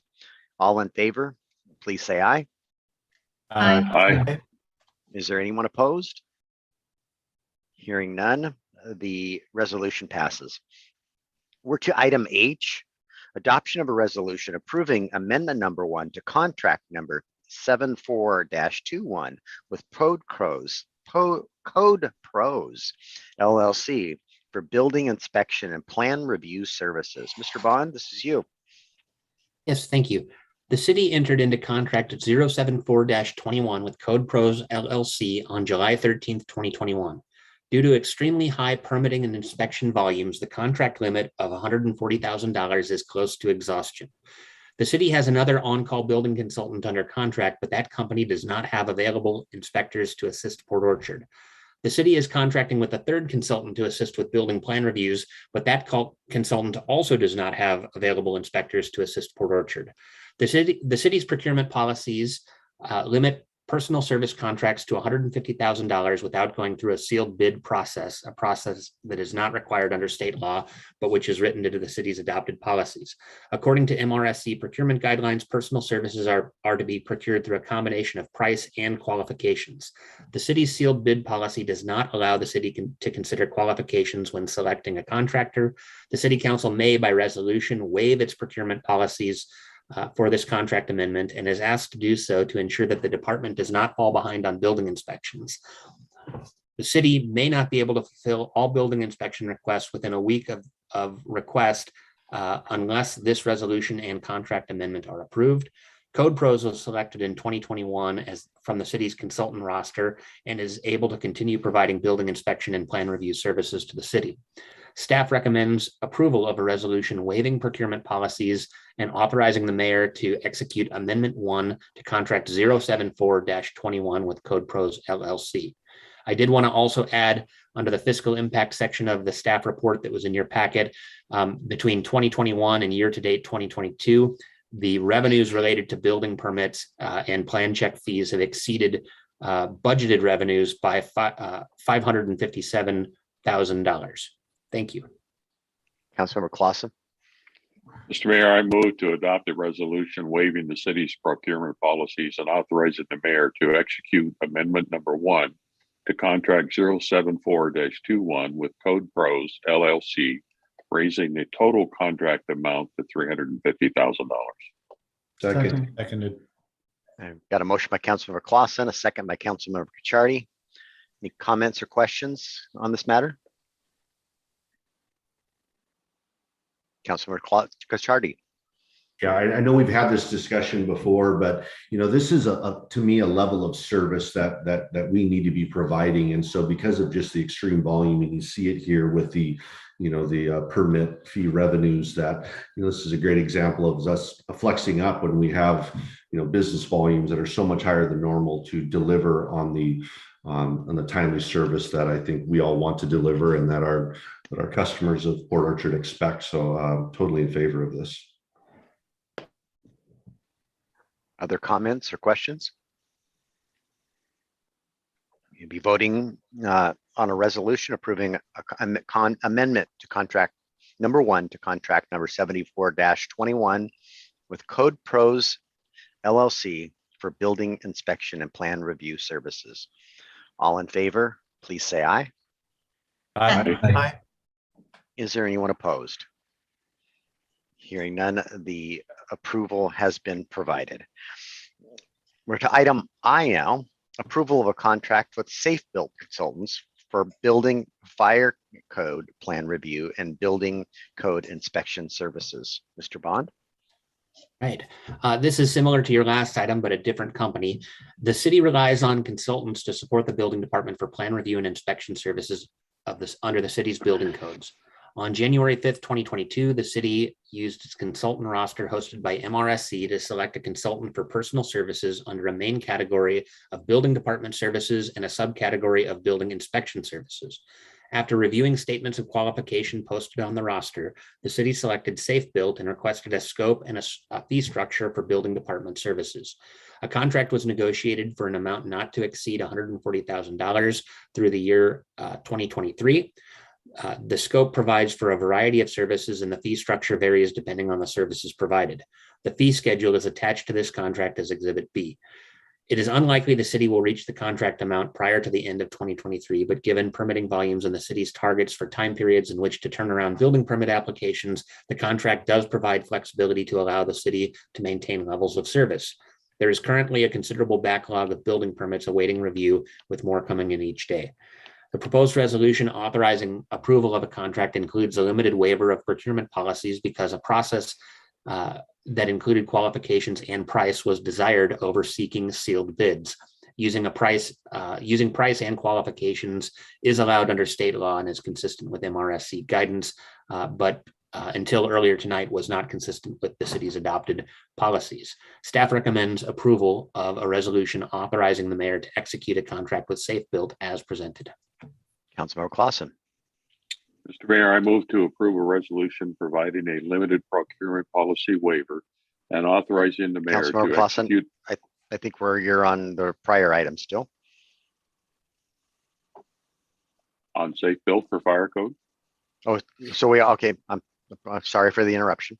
As long as you're on Safe Build, it sounded like the last resolution. Yeah, it does, but as he had indicated, it is similar to the last one. I'll restate and say I move to approve resolution providing a limited procurement policy waiver and authorizing the mayor to execute a contract with Safe Build for fire code plan review and building code inspection services as presented. Second. Motion by Councilmember Clausen and a second by Councilmember Lucarelli, and I apologize for my interruption. And I would just, I think Sean said it quite well with the last resolution that these types of activities are totally appropriate when we're experiencing the kind of building that we are in our community, and we need to be able to flex such that we can respond to the demand. So well said, Sean. Councilmember Diener. Yeah, also well said, Sean and John as well. I just want to note that Kitsap County uses Safe Built and I think has trained them up on SmartGov and has been extremely happy with Safe Built in the same kinds of capacities. So I think the city will be just as happy. Councilmember Terneri. Yeah, I just want to ask a question. Once this amendment is or resolution is approved, we will have approved $300,000 worth of consultant fees for building permits and inspections. At what point is it time to start looking to bring on another employee or employees to the city to handle these things ourselves? Yeah, excellent question, Councilmember Terneri, and it's dialogue that Nick Bond and I and the HR director are already having. And not only are you approving 300 now, but we spent 300,000 last year.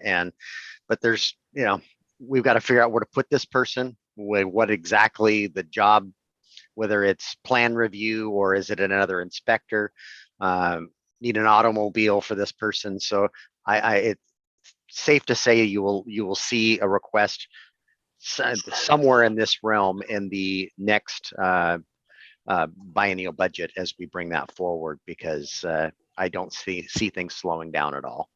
Yeah, I understand the ramp up time for training and getting them up to speed, but we are we may need to look at that seriously moving forward. Yep, we are.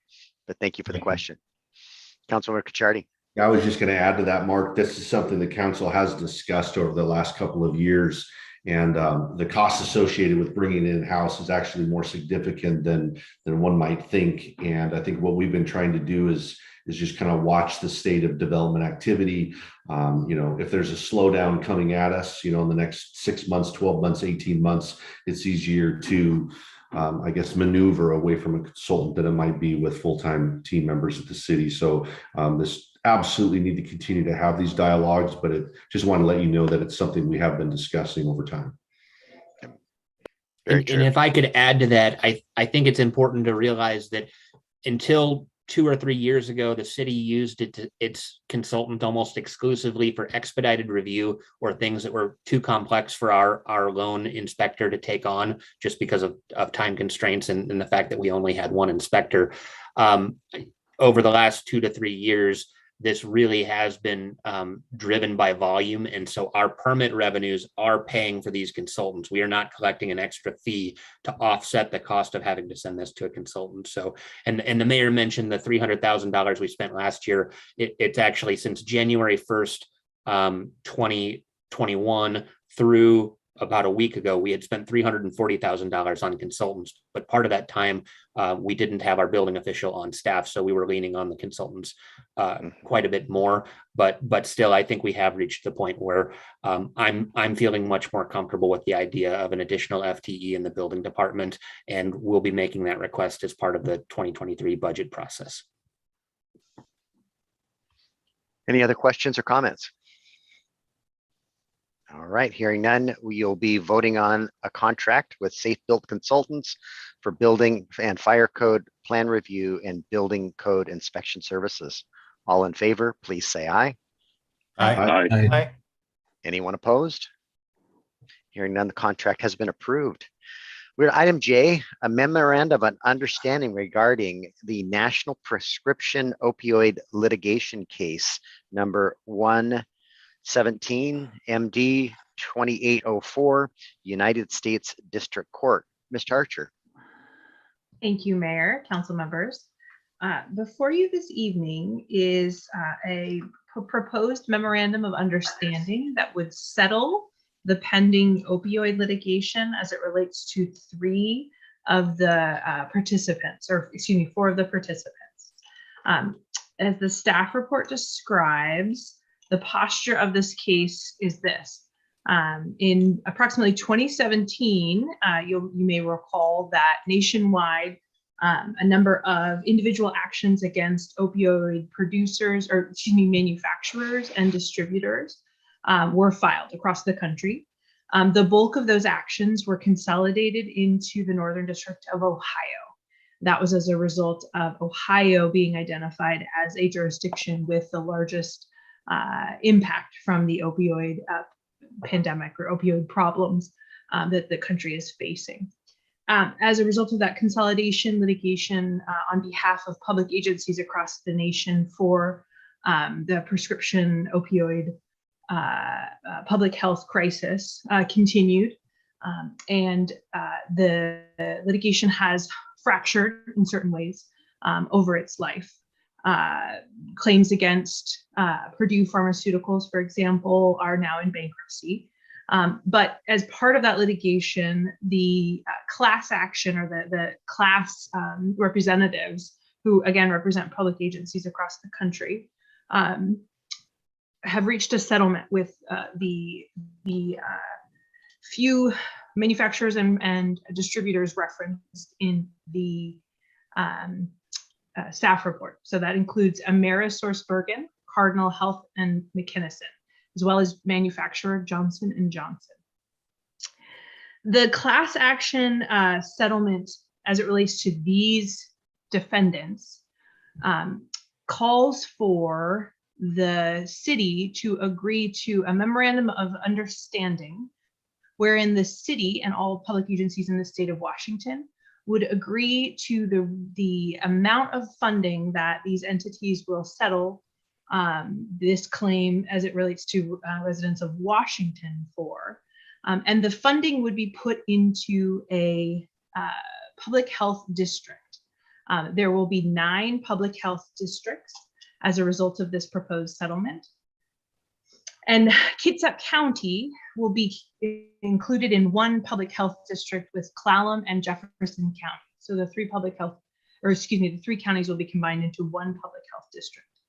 The settlement calls for the funding to be utilized for opioid, prescription opioid prevention and public health resources, as well as resources for children and children's health services. The settlement would allocate funding to each individual jurisdiction with a population of over 10,000 in the state. And then based on the public health district that you are located in, the funding would be transferred to that public health district. The public health district would then have a board of overseers who would ensure that the funds are utilized and would develop strategies for utilizing the funds in conformance with the agreement. Taking a step back, the memorandum of understanding is a mechanism that a number of other states across the country have utilized in this particular litigation, primarily because the manufacturers and distributors of opioids are reluctant to settle on a piecemeal basis. They're interested in settling, but they're not interested in doing so in a piecemeal basis. As granular as they will get is on a state-by-state basis. So I can't give you a number as to what the settlement for the state of Washington would be, because it does depend on a number of factors that are laid out in the MOU, as far as the population of the local jurisdictions, the impact of the opioid crisis on those jurisdictions as documented through health cases and a few other criteria. But we can look to other states as an example. And Washington is actually one of the later states to be discussing this proposed settlement. A number of other states across the nation have already settled through the use of MOUs. Colorado is an example that we would point to, and the state of Colorado entered into a similar MOU, and the total settlement that the state of Colorado received, inclusive of all of its local jurisdictions, was $500 million. So the $500 million is a reasonable benchmark as to what Washington would expect to see as a result of this settlement, assuming based on how the attorneys who are representing the class have done the math, utilizing the formula that I just described. So again, the $500 would be doled out to local agencies, but you wouldn't get the money. The money would go to the public health facilities for the purposes I've just described, to pool the money and within that jurisdiction to utilize it to prevent and treat opioid addiction and for children's health outreach. I can't obviously give you legal advice in an open public meeting. So what I'm doing is I'm presenting to you what the current posture of the case is. I'm happy to answer questions about the current posture of the case. The recommendation of how do I phrase this? So the Association of Washington Cities has recently conducted an outreach seminar and provided the same level of information. And attorneys across the state are having similar conversations with their public agencies. In order for the MOU to be well received and signed off on by the defendants, the manufacturers and the distributors, a majority of public agencies in the state of Washington must sign on to the MOU, and that must occur by the end of April, should you choose to sign on to the MOU. I think with that, I'll pause for questions. Again, I can't give legal advice in an open meeting, but I can speak to the logistics and any sort of operational questions you have. And if we need to go into an executive session, we can. Councilmember Clausen.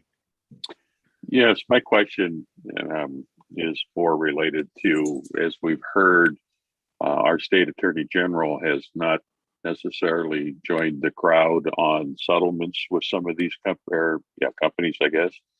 I'm assuming based on your comments that our state attorney general is on board with this process and would support the majority, you know? I have to give you a nuanced answer. So the Attorney General has a current civil action proceeding in King County Superior Court. It's been in trial since November, and we are gauging that it will wrap up in the next couple of weeks. It's a bench trial, so not a jury trial. In that action, Attorney General Ferguson is seeking 40 or 54 billion in damages. It is unclear if that action will be successful. And it is unclear at this point if that action is successful, whether signing on to the MOU has any sort of impact on the city or any local agency in Washington's ability to recover from the damages that are garnered in that lawsuit. If it sounds like I'm not answering your question directly, it's intentional. But we understand that the MOU is an opportunity for local governments to have I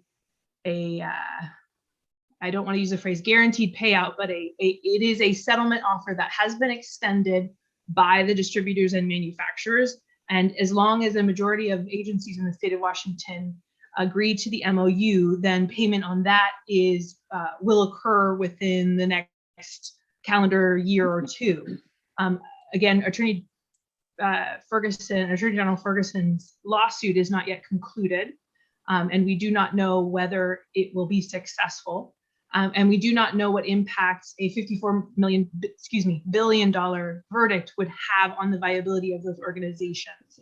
As I mentioned earlier, Purdue Pharma is already in bankruptcy.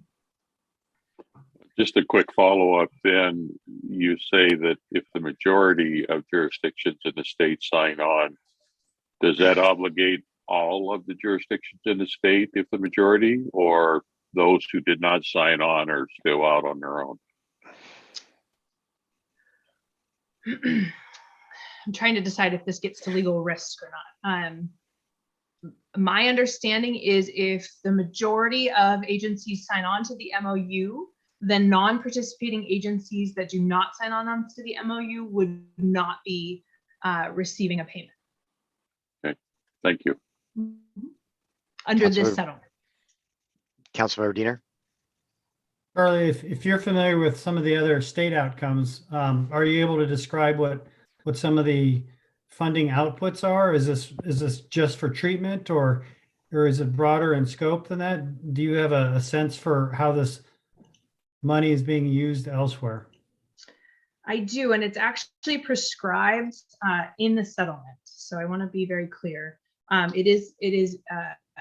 The use of the funds will be prescribed, and my understanding is that the proposed MOU for the state of Washington matches Colorado and other jurisdictions as well.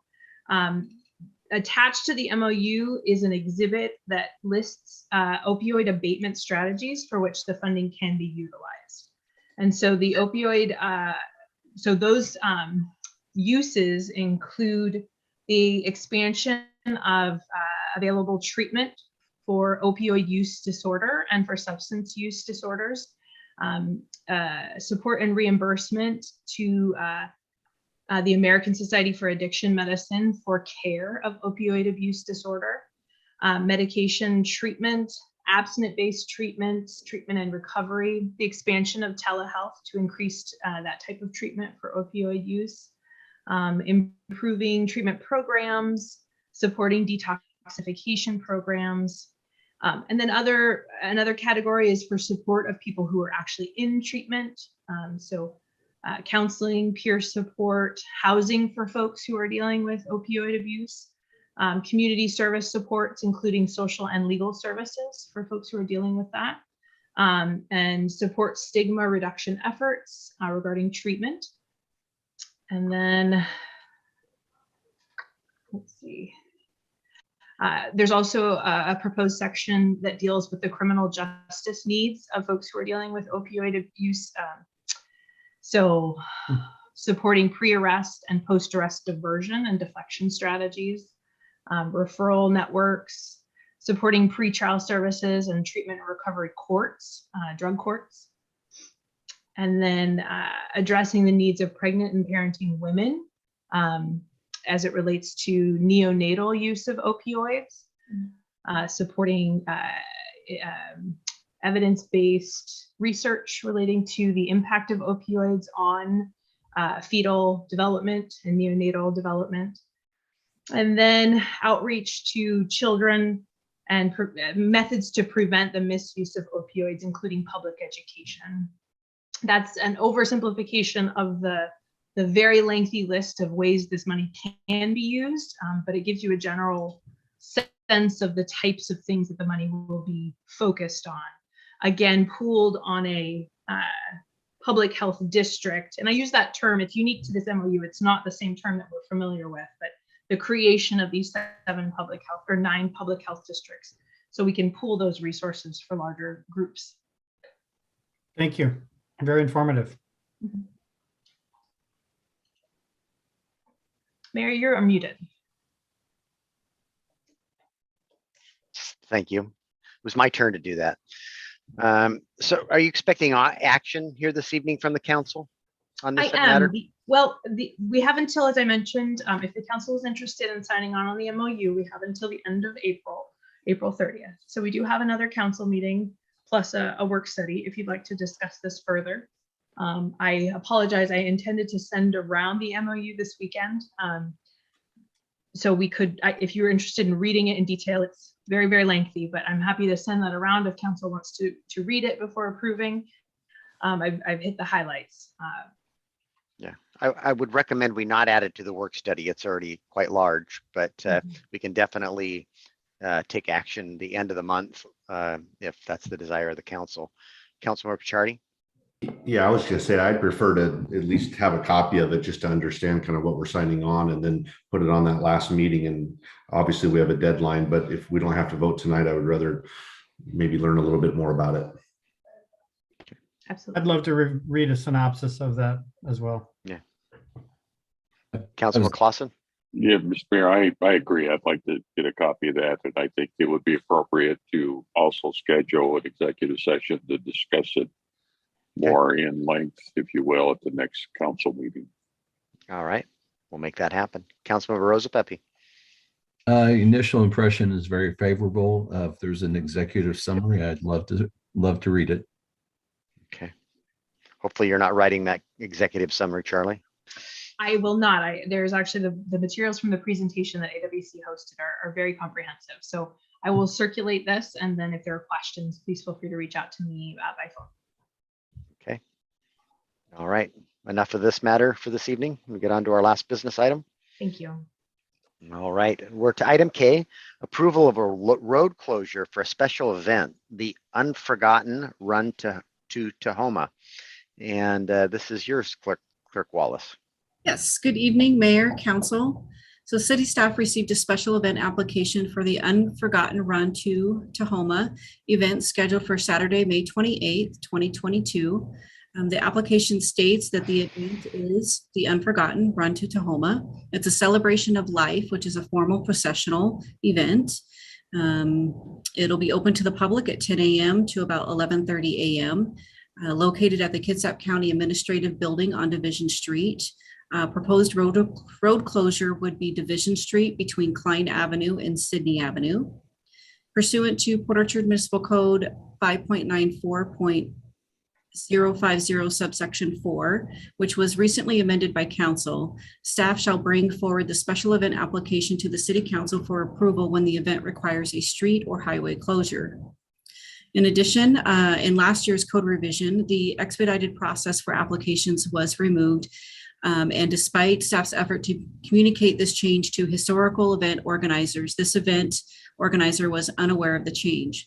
Since there are no provisions to allow grandfathered event holders an exemption of time requirements, the applicant is seeking council to modify the permit requirement by waiving the time restriction of submitting an application 120 days before the date of the special event to take place, as outlined in Port Orchard Municipal Code 5.94.030 subsection 4. Due to the timing of the adoption of this new deadline, there are no other events that staff is aware of that a waiver would impact. So with that, staff is asking if it is the council's desire to waive the 120-day exemption requirement to submit an application, as well as the closure of the street. Councilmember Diener. Mr. Mayor, I move to approve the road closure for the Unforgotten Run event taking place on Saturday, May 28th, 2022, as presented, and to waive Port Orchard Municipal Code 5.94.0304 for this event. Second. Motion by Councilmember Diener, second by Councilmember Rosa Pepe. Any questions for Clerk Wallace on this matter? Councilmember Diener. Where does the run terminate? Somewhere Pierce County. Yeah, it's at the, and I do have Mr. Becker here with Kitsap County Veterans that can ask, or that can answer that question if you'd like for me to bring him over. Sure, it was more curiosity. We see where it starts, so I was just curious where it terminates. Yeah, so I have added him here, so he just needs to unmute himself and he can describe the run route. Great. Mayor, Council, thank you so much for a few minutes of your time. The run to Tahoma terminates at the Tahoma National Cemetery over near Seattle. So it's It's quite an event. It honors our veterans who have been identified by the coroner, whose remains have been identified by the coroner as being unclaimed. So they have no family or friends. And so veterans from around the county gather every year at this time to honor those veterans and then escort their remains to the Tahoma National Cemetery on the Saturday before Memorial Day. So thank you for your consideration tonight. I very much appreciate it.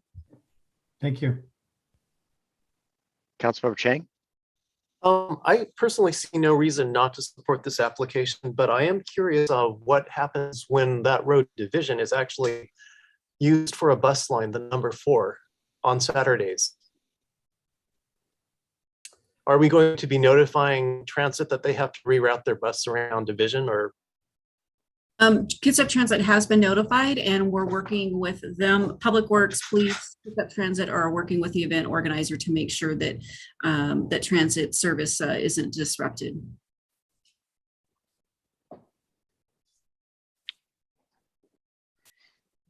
Other questions? Hearing none, you'll be voting on the approval of a road closure for a special event, the Unforgotten Run to Tahoma. All in favor, please say aye. Aye. Aye. Aye. Anyone opposed? Hearing none, the approval has been granted. Thank you. All right, so we're moving on to our standing discussion items, Veterans Park, and I think Charlie's got some good news to share. There's been some significant progress there, so go ahead, Ms. Archer. Thank you, Mayor, council members. I'm going to share my screen quickly. The code enforcement officer sent some good photos from today. Hopefully folks can see that. You'll note from the photos that the RV has been removed, the RV that was located at the south end of the park. That is depicted in the photo on the left. And you'll notice that temporary blocks have been placed, or temporary wooden A-frame barricades. Barricades, thank you, have been placed at the end of the road to prevent additional vehicles from entering. You will notice there is additional trash still present. However, the RV, which was a big source of problematic conduct and code violations, including discharge of fluids, has been removed. You'll also notice in the good news bucket, the notice of intent to close encampment was posted. So Kitsap County has posted the area, which is, as we've discussed, one of the steps in the HART plan that Kitsap County adopted to follow when closing an encampment. And this notice flags for any occupants of the park that the encampment will be closed as of April 29th, 2022. The code enforcement officer has also noted that there has been significant activity as far as encampments, individual tent sites that have been closed and are not being reset, which is also positive. In the less positive category, but still something we're working on, trash continues to be an issue. Since the last large-scale cleanup event, trash continues to be sorted on the ground, and this is a continuing concern for the city. And the code enforcement officer is working with the county to get that, to attempt to get that remediated. You'll recall the county's response to that is that the waste management individuals have said that the sorting cannot occur at waste management property. So we're just trying to find a solution along short term in this sense, since the encampments will be cleaned up, but a solution to getting the garbage off the ground due to the public health concern that it creates, as well as the garbage that you saw in the photo at the south end of the park cleaned up. But all in all, I think on balance, a lot of progress has been made. We will continue to work with Kitsap County to learn more about what the closure of the encampments will look like. And we are working, the code enforcement officer, myself, and other members of staff are working to develop a plan for what happens when the encampments are closed and folks scatter. because that is an issue that many cities who have had large-scale encampment cleanups grapple with, because folks look for alternative locations, and we want to ensure that they're receiving housing as opposed to simply shifting the problem to a different area in the community. Councilmember Cacciardi and then Councilmember Diener. Do we know where that RV ended up? If it, just to your last point there, it's just not moving to a different location. I happened to be driving around. I was by the Dairy Queen, McDonald's area there off of Sedgwick. It looked similar. Okay. There's been motorhomes off and on for years there. Yeah. And we do police that area, but it has been a problem. Could be the same motorhome, but there's quite frequently motorhomes end up there, and that's why that lot just east of the gas station and the bank was the ecology blocks were put on it because they were having problems with motorhomes there too. Down at the other end, near that roundabout, that dead end roundabout. Yeah. And my understanding is this RV was not operable. So Yeah, my guess is it was towed and is being housed somewhere or stored. Councilmember Diener. Well, we've already touched on it a little bit. I was curious about the RV and whether it moved on its own or was moved. But then we all know that when you close down these sites and we're talking about nomadic people, they just move to other places behind Napa, so I guess it'll be important to kind of pay attention to where some of these hotspots might start to redevelop. Yeah, and we've already are addressing one that's cropped up in the city. When they're in the city, we're going, our first course of action is to offer services.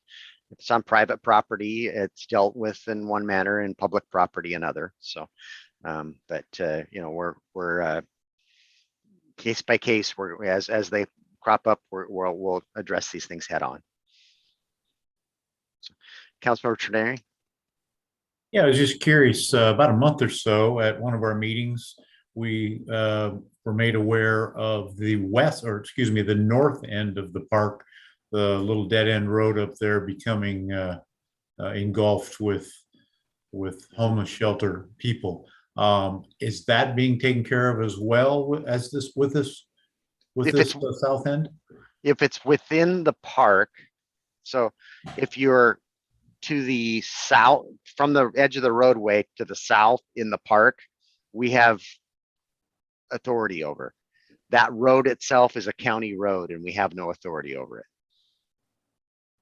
it. And there are 2 RVs parked down there at the end of that road, and we've made the county aware of it.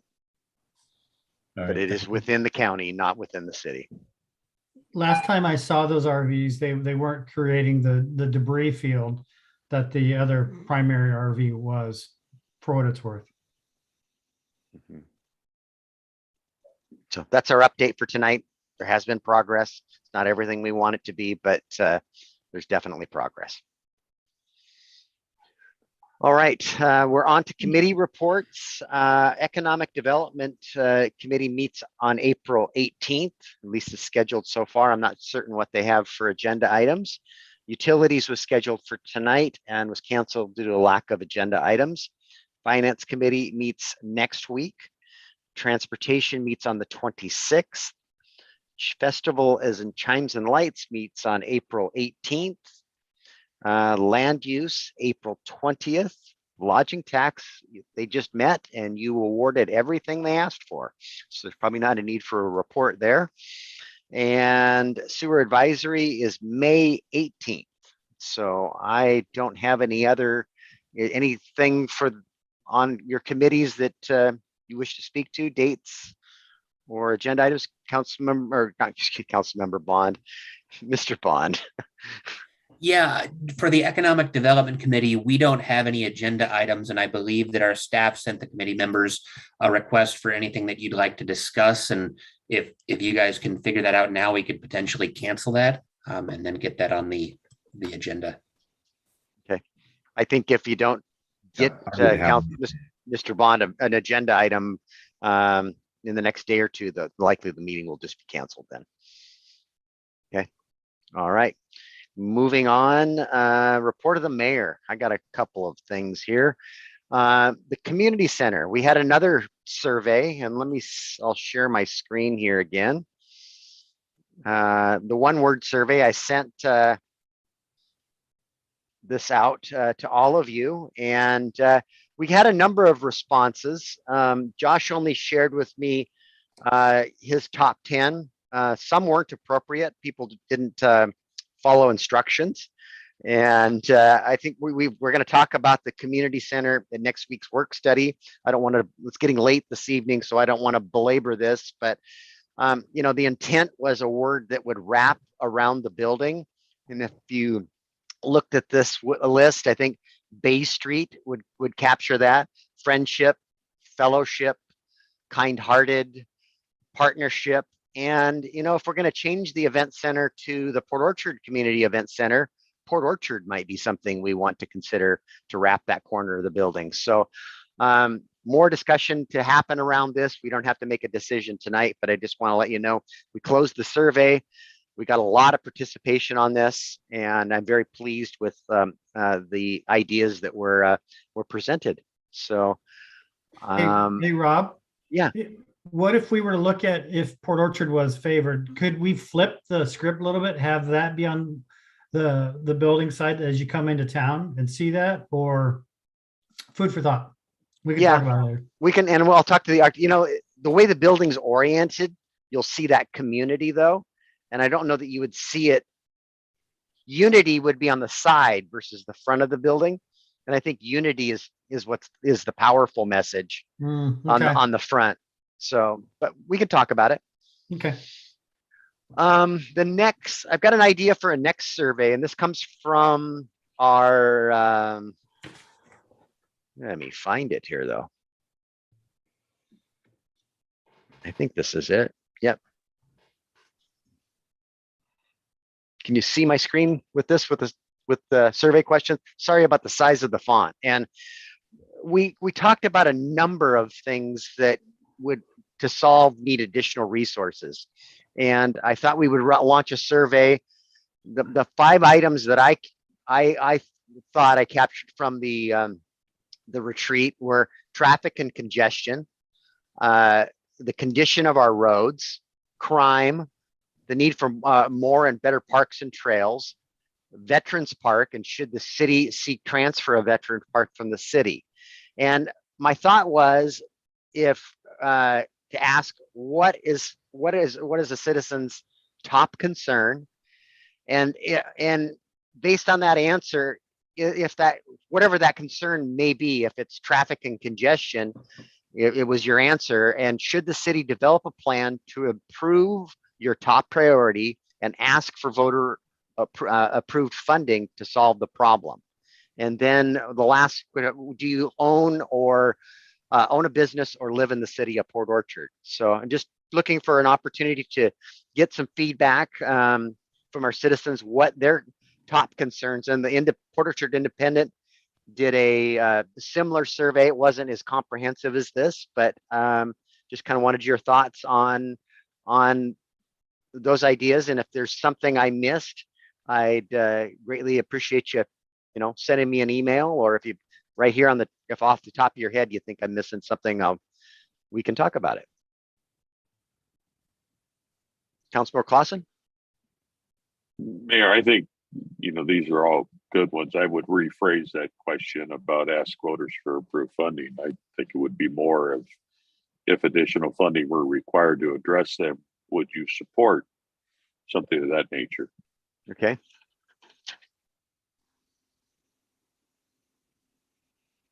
Just writing them a note here. Yeah, I agree with that comment. So Rob, obviously, if we were to put something like this together, we would be breaking these out a little bit and talking about what that means, so that people have a common understanding of a choice they may make. Yeah, and I think the purpose of this is, one, what is that our community feels is the most pressing need, and then from there, trying to gather, whether we should put in resources into funding, developing a plan to solve that problem. And if it needs resources, so Councilmember Clausen, I got about halfway written through that before the next question got. So if additional funding was needed, would you support? Yeah, you'd have to.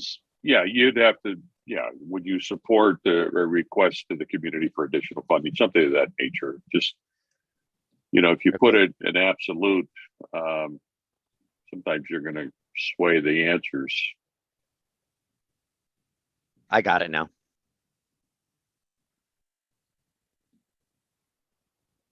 Okay. And I guess the other thing I'd say is just, maybe there should be a number 6 and just provide them an opportunity to suggest something that may not be on your list. Yeah, it gets cumbersome. When you rank them, you should have these 5 things, but then I think there should be just another question. It just says, if it wasn't covered, other. Yeah. Just gives them an opportunity to share.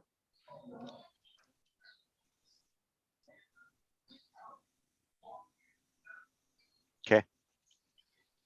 My experience with the other surveys, we get things that aren't probably appropriate, but we'll filter through that. Well, you're also going to get things like, for one neighborhood, it might be barking dogs. You never know. Parking. Yeah. You could come up with a couple, 2 or 3 different things. I think we'll see a consistent school funding.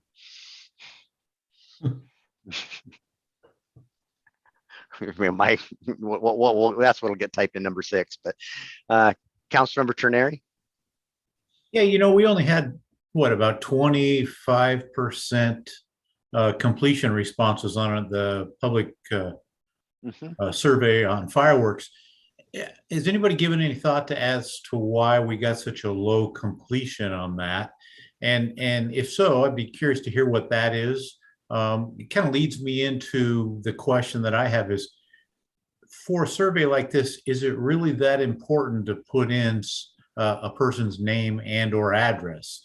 I know we're not going to be broadcasting this across the internet to Europe and other countries, but the folks in Port Orchard and South Kitsap in general they come to Port Orchard to shop, and I think getting their information without requesting or asking for their name and address, you might get a higher percentage of respondents. I agree with you that we would get a higher, and I can take the question off. I would, a lot of people believe they live in the city of Port Orchard because they have a Port Orchard address. And that's the purpose of that, is confirm as a check. Are we hearing from our citizens, or are we hearing from the person that lives a few miles outside the city? So it's your guys' call, but that's why we're putting on it. And you're right, some people aren't comfortable putting their name and address. So I think it's important. I think it'd be important that we hear from them regardless of whether they're 2 miles outside the city limits or not. If they frequent the city for services, I think this would be good information to gather from them. Yeah, my argument would be they aren't taxpayers in the city of Port Orchard. That's one thing I was going to mention is, if you're going to ask people if they're willing to support a funding request, only the people in city will be asked that question. So, yeah. So others, so Councilmember Diener and then Councilmember Cacciardi. No, my comment was the same. We would want city residents to talk about voting for additional funding. Councilmember Cacciardi. I think it's maybe a little bit more complicated than that, depending on what type of a funding mechanism we put into place, right? I mean, if we were going a 1/10, for example, all of these users and people in our city would actually be paying for it. Again,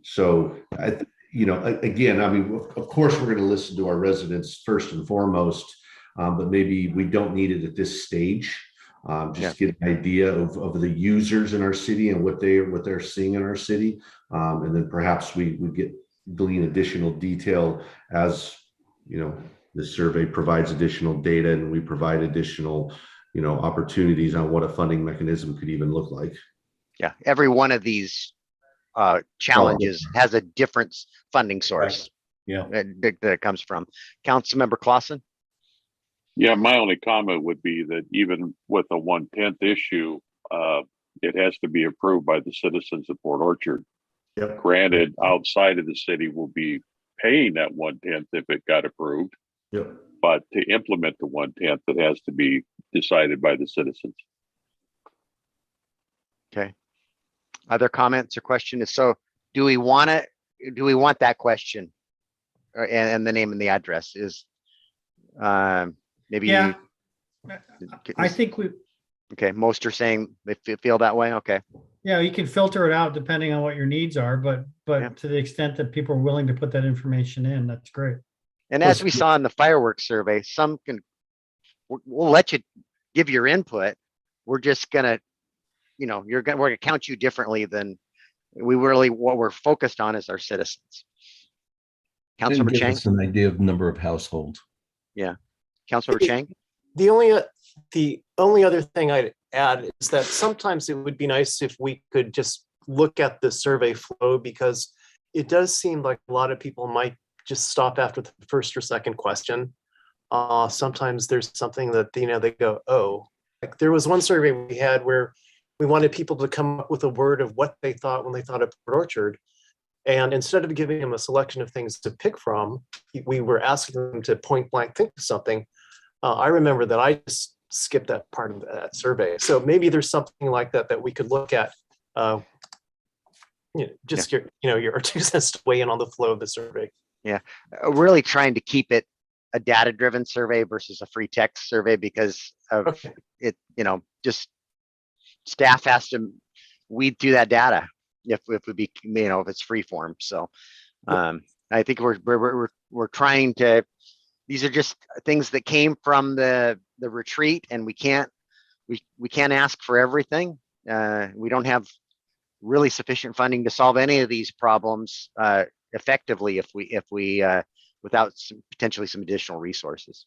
So anyway, just wanted to share this with you, and I'll make some edits to it, and we'll get Josh to work. And I'm very pleased with the job Serotonin is doing for us. The couple of surveys, of course, they did the Imagine Port Orchard a few years back before they were working for the city of Port Orchard working with Rice Fergus Miller. So they're very adept at doing the survey work.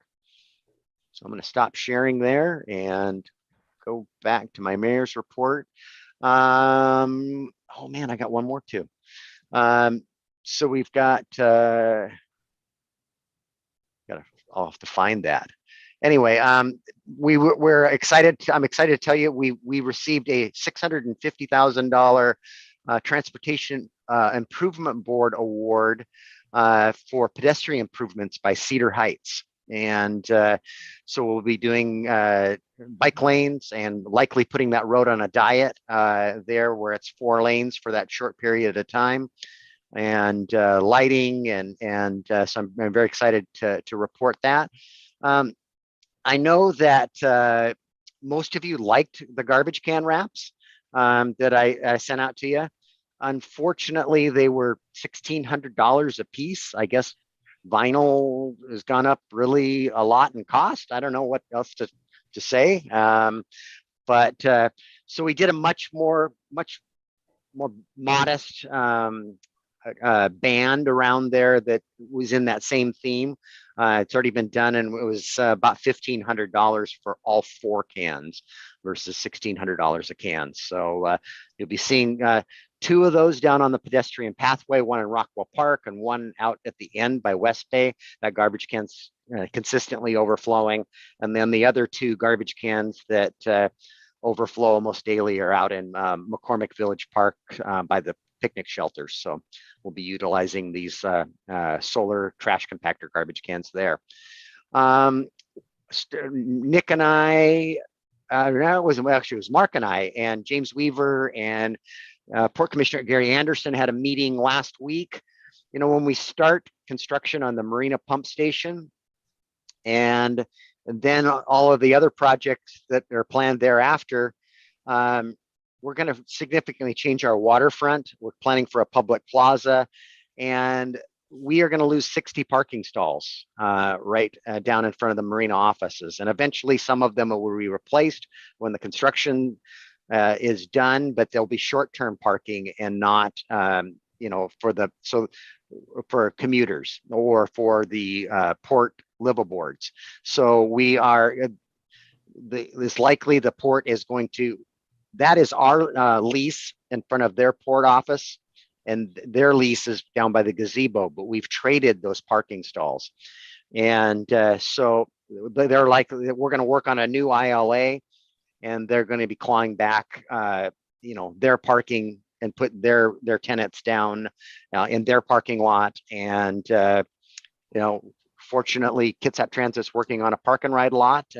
It won't happen by this fall when we break ground on the Marina Pump Station, but I just want to communicate with, we're in discussions with the port and what this looks like, and more to come on that. Jay, do you have a question?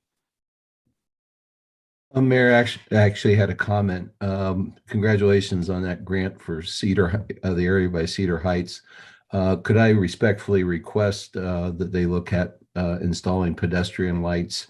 We applied for a grant from the school district several years ago and didn't get it. And it's amazing the number of kids that cross, live so close there.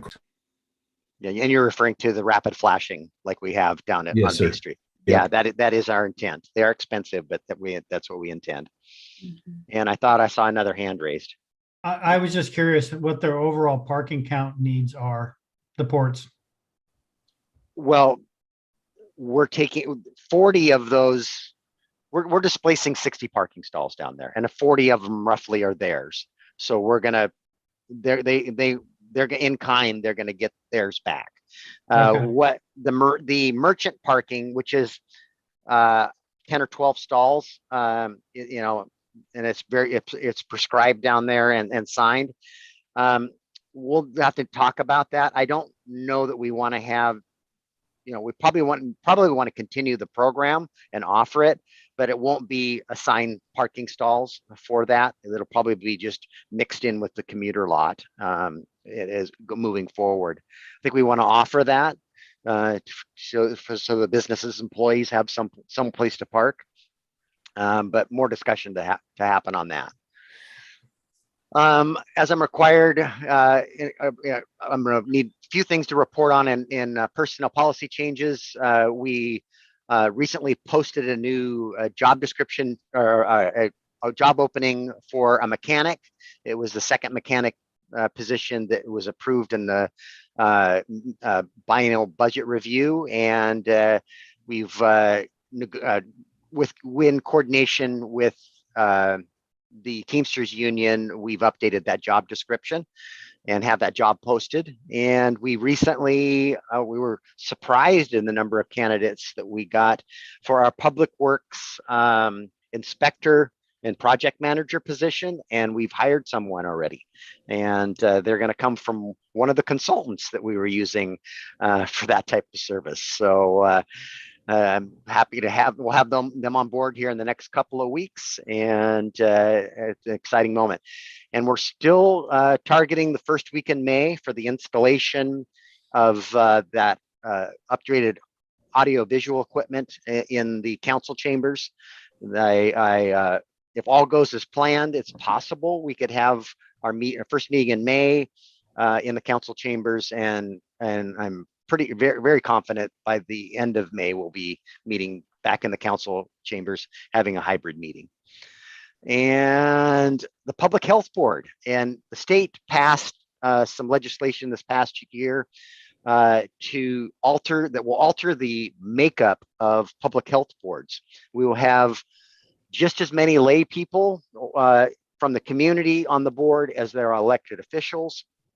And we're working through a process to probably shrink the number of electeds so that likely I'll have about a 10-member board.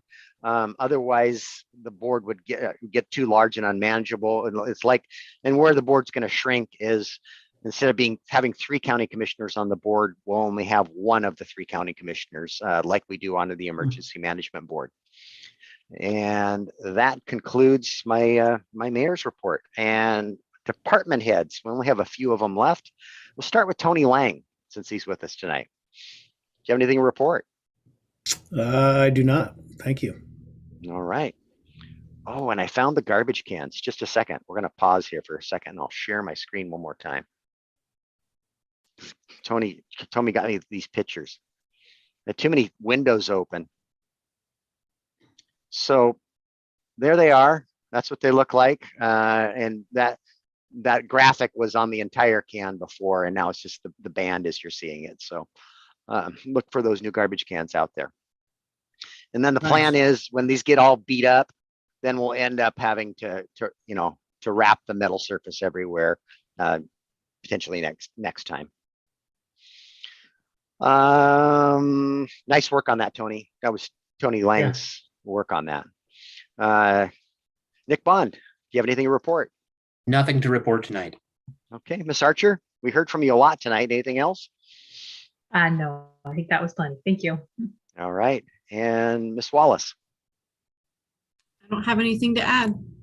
Okay, we're to our second citizen comment period.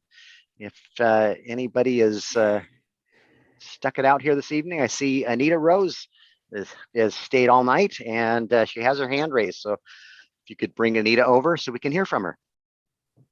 Okay. Go ahead, Anita. You have 3 minutes to address the council. Okay.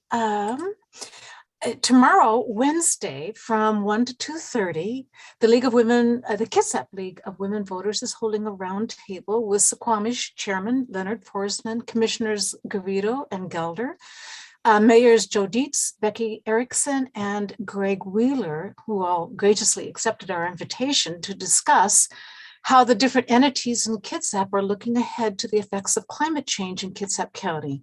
And we heartily invite you all to join us tomorrow to discover what others nearby are doing to abate some of the worst aspects of climate change in our communities. And I have a link. I don't know how to share, but I have the link here.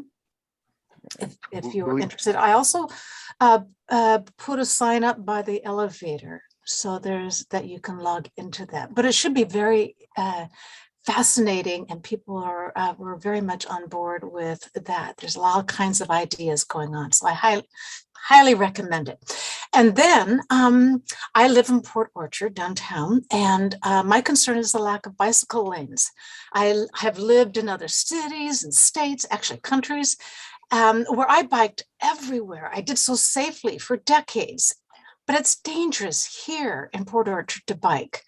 I get pushed off loads, even by carloads of women. I get honked at all the time, and with beer cans thrown at me, or when I had kids, they would throw them at my kids. I get flipped off all the time, obscenities, telling me, get the hell off the road, and worse. And I have many, many friends who have tried to commute and do the right thing to cut down on greenhouse gases, but to a person, they've given up commuting by bike because it's so dangerous here. So I ask you to please widen the roads so pedestrians and bicyclists, including kids, have shoulders to ride on. Please paint large bicycle icons on our roadways. Make it safer for those who walk and bike in Port Orchard to be able to do so without putting their lives in jeopardy, and especially in these times of untold incivility. And if you look online, there are numerous reports of cities who have installed good bike paths who have discovered they are suddenly much more attractive for people who are considering moving to the new towns. And the simple change to those cities have resulted in a remarkable 10% increase in property sales tax, long before this recent escalation of property values in the last 10 years here. So the bottom line is that bike paths and bike markings are simply a needed level of service that citizens should have in these days of high gas prices and global warming and high levels of obesity in our population. Bike paths would be a great boon to our town. Okay, thank you for your testimony. Your time is up this evening, Anita. Yes. All right. Is there anyone else wishing to address the City Council this evening? Just use the raise your hand feature and the clerk will bring you into the meeting. Okay, I see no other hands raised, so I'll close the second citizen comment period. And Kevin. There's There's one Kevin. now, Rob. Oh, Kevin. All right, go ahead and bring Kevin if you could, and if you could identify yourself for the record, Kevin. Yeah, my name's Kevin Bischoff. So something I've been looking into and I think would be a really good idea is look at making Port Orchard a two-way sanctuary city, especially with different state laws and federal laws and different regulations that are being enacted. Something that concerns me and it concerns a lot of people that I know. And I know other counties in Washington have done it several years back, where sheriff departments and such have said they're not going to enforce certain state laws once they were enacted. And from what I could see, I didn't see that Port Orchard or Kitsap County has done anything like that. And so it's something I plan on reaching out to you and looking into more, but I wanted to bring it to everybody's attention now so you guys are aware of it. And it's something I believe very strongly in. So thank you for your time. Thank you for your comments. All right, is there anyone else wishing to address the city council? All right, I'm seeing no other hands raised, so I intend to close the second citizen comment period. Is there anything for the good of the order, council members? Councilmember Rose Pepe, go ahead. Two things, and thank you for indulging me. First of all, Susan and I both got our second booster shot, and with the exception of a sore arm, we're doing great.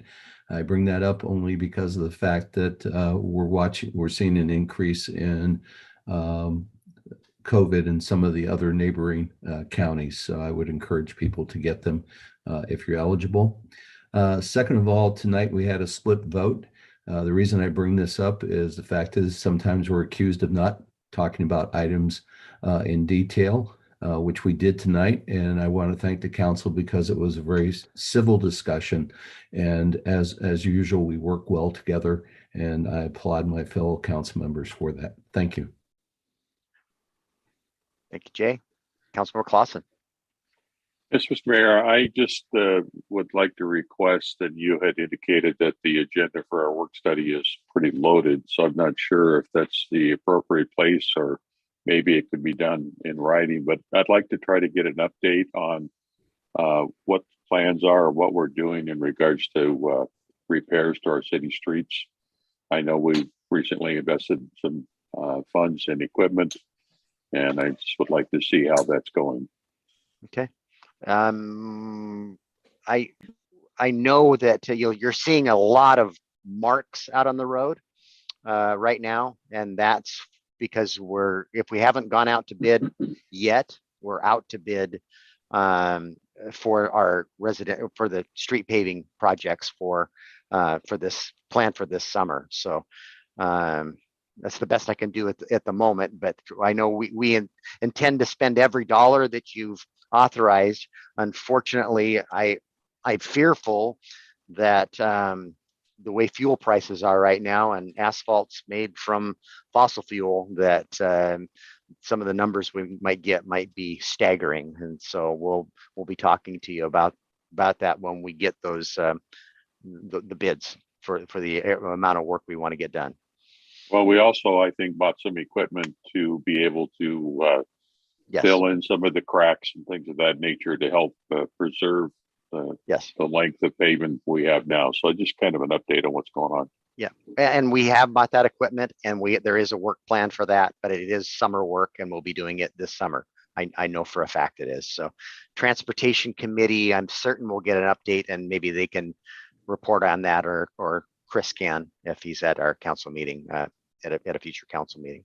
I looked back at the Transportation Committee's agenda and didn't see anything. That's why I wanted to bring it up. Yeah, we were pretty grant centric. There was a whole bunch of grant and appropriation applications that were due just here recently, and that was primarily the focus of the last meeting, as everybody talking through that and what our priorities were related to those grant applications.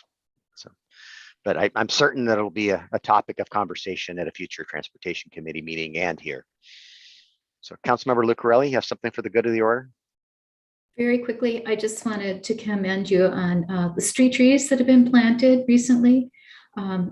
I know that's a huge project in our city, but long overdue, and it really makes such a difference. So glad to see that going forward. Yeah, I'm very pleased with the group, Tony's group, for the work they're doing there. A few of those old tree grates, you know, that we've reanalyzed site distances and things from the some of the alleys and the street corners. So not as many trees got put back as they were, and we're going to be filling in a few of those grates with sidewalk panels. And then there are some very overgrown trees at the end of Kitsap, just before you turn the left at Rockwell. And that project, just because we have paving projects and other things to do, street trees are going to get put on hold for this year, and we'll revisit that again next year, and you'll likely see a budget request to pick off another street or two here if we can, you know, in the next budget. Because I definitely think the overgrown and out of shape hawthorns being replaced with the flowering plums that we put in sure made a difference. They look very nice. So with that, anything else for the good of the order? Well, it's a little after 9. I try not to keep you this long, but we had a lot to talk about tonight. So we'll see you next week. Thanks, everybody. Thank